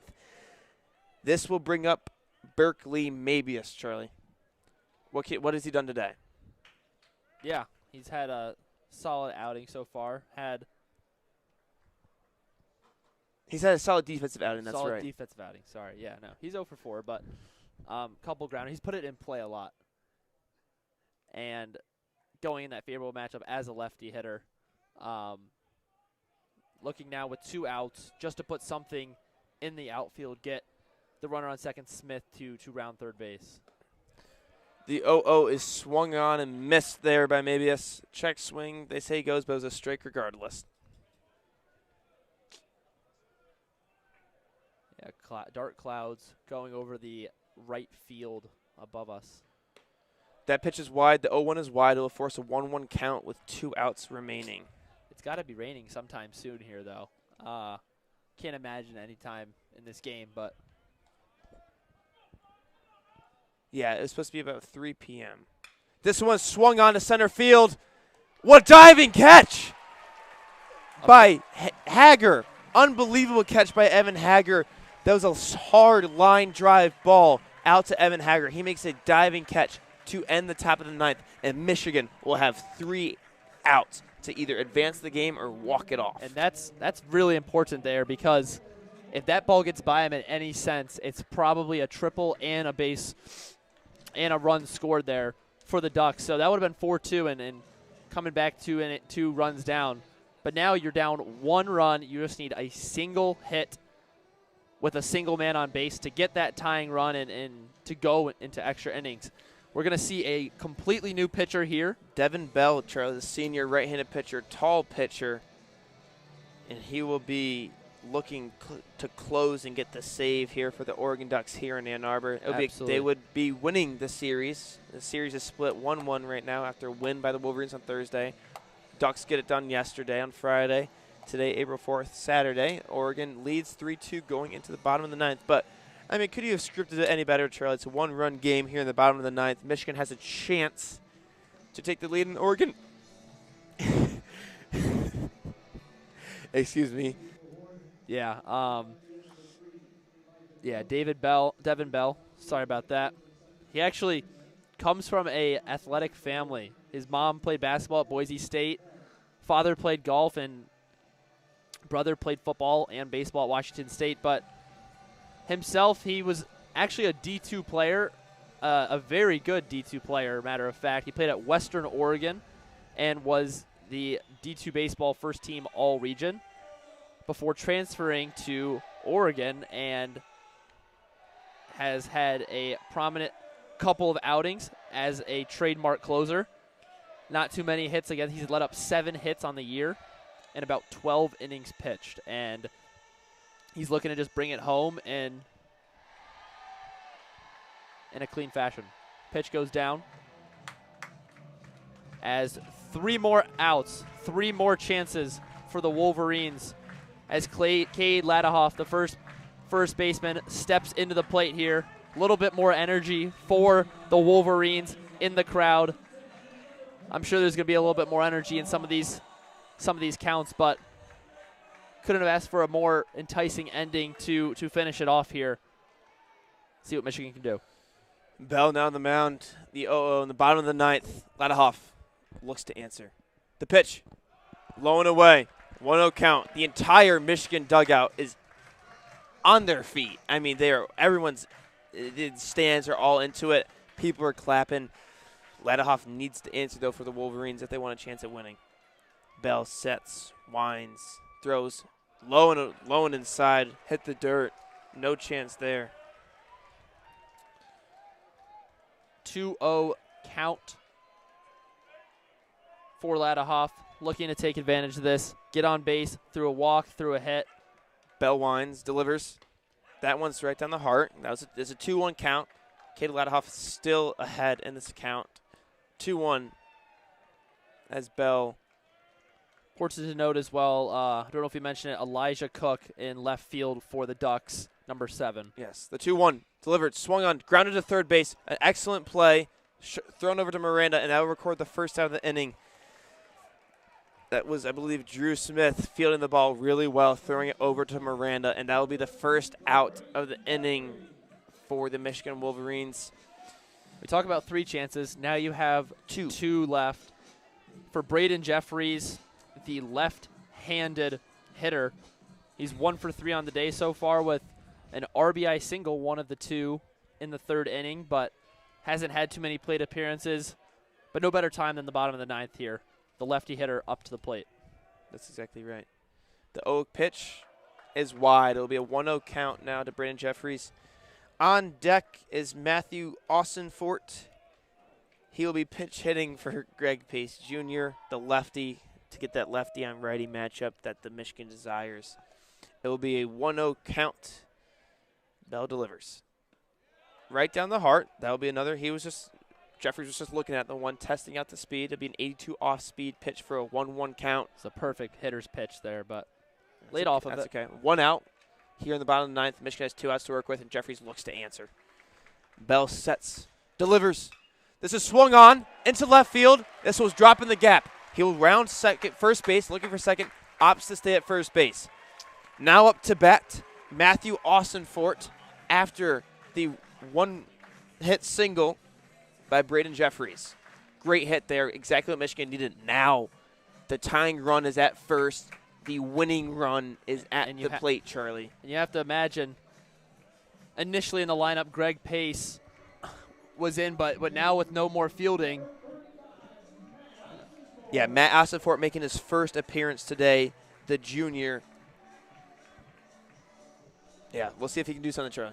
No, I was going to say, now with no more fielding, you're just really looking to bring a slugger in. Someone that very strong, favorable matchup here, a lefty hitter, and, I mean, a home run wins the game. Bell sets the 0-0. Swung on and missed there by Austinfort. Great pitch there by Bell. Got him to chase. This is Austinfort's first at-bat. Batting .226 on the season. He is 14 hits with 5 RBIs, and he has 1 home run on the season so far. Down 0-1.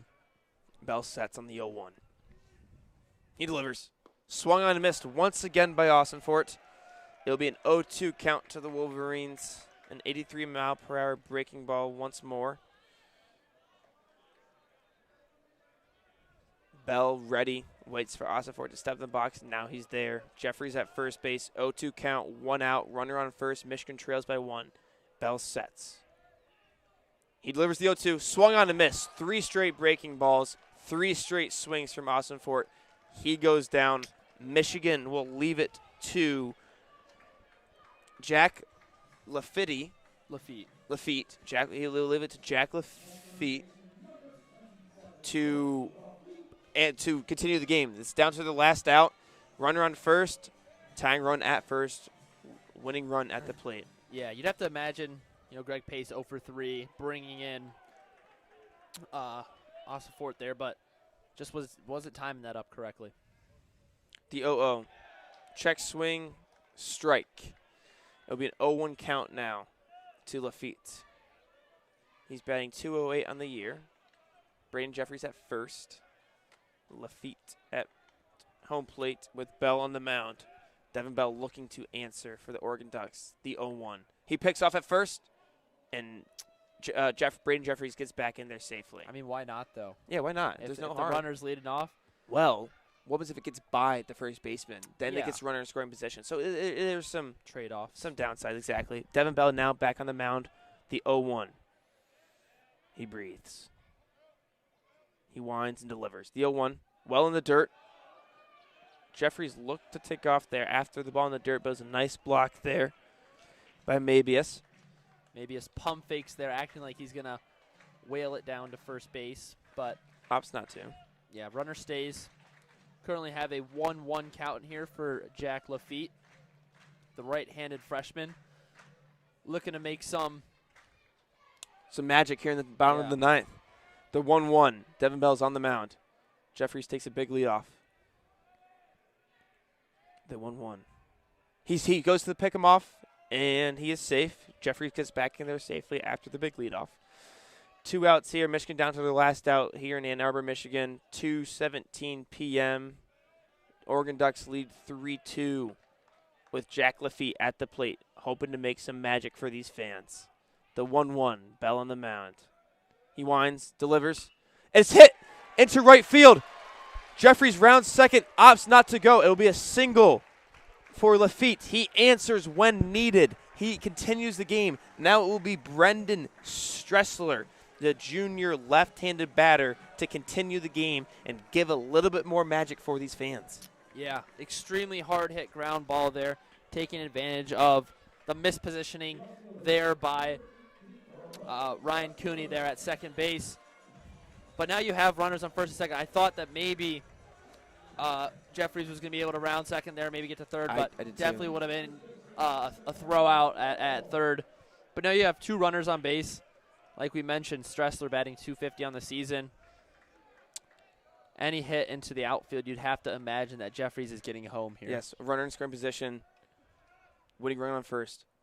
Swung on and missed. First pitch, the 0-0 from Devin Bell. Swung on and missed by Stressler. He is down 0 in the account with 2 outs here. And goes back to his bread and butter breaking ball that he retired Fort out on 3 straight pitches.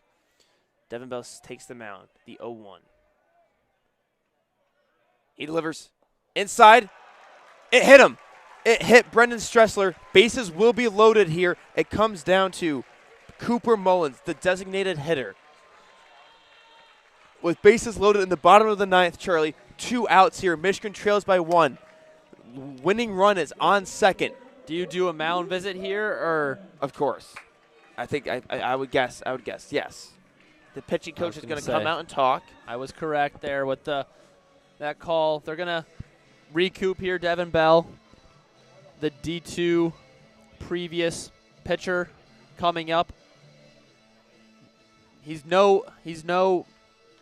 very familiar, with these closing games and these one-inning scenarios. But right now, I don't know how many times he's faced bases loaded, 2 outs, down by 1, where if any hit, honestly, that's in play could end the game in the hope for them. So you'd have to imagine that Michigan's going to bank on their designated hitter, Cooper Mullins, who hasn't had the best day today, to be honest, Luke. He's 0 for 4, batting average, batting .220 approximately, but he's had a couple flyouts. But he's just, I mean, a lot of lefties in this lineup. You got to take advantage of it here. This is your opportunity. The crowd's hype, dugout's hype. We're hype. We're hype. And we are excited to call this last at bat. It will remain Devin Bell versus Cooper Mullins for the game, essentially. 2 outs remaining in the bottom of the 9th. Oregon leads by 1. David Buck behind home plate tells us to get going, and we will. Devin Bell settles in on the mound. The 0-0, bases loaded.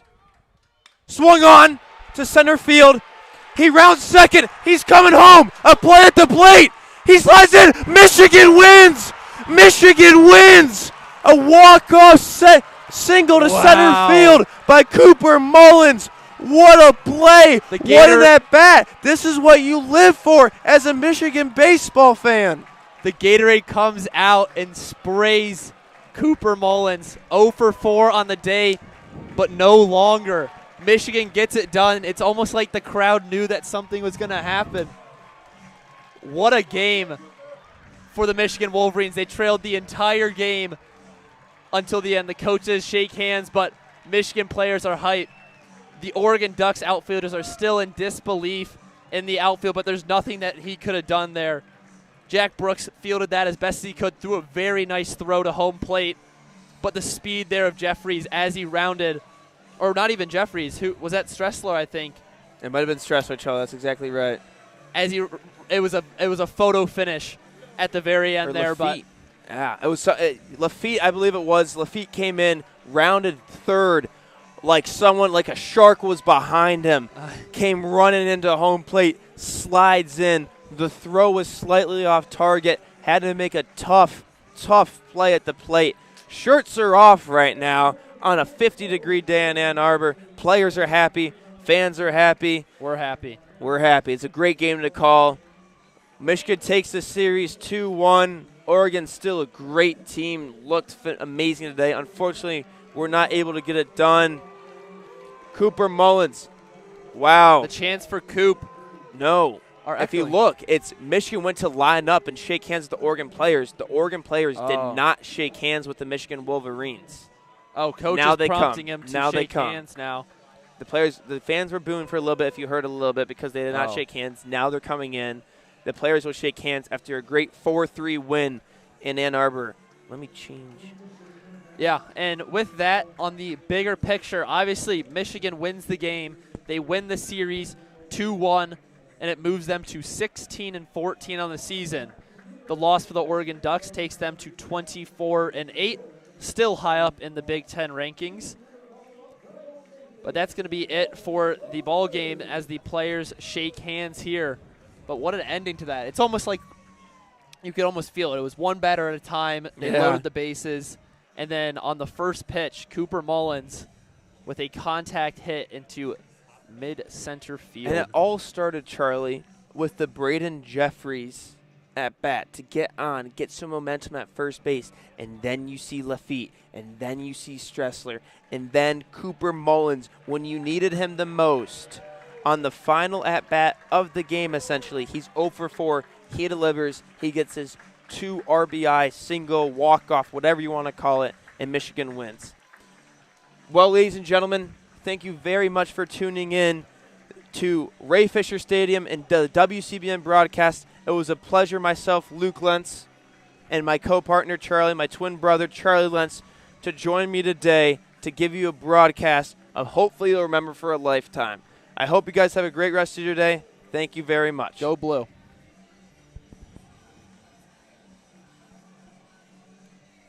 Good job, Big.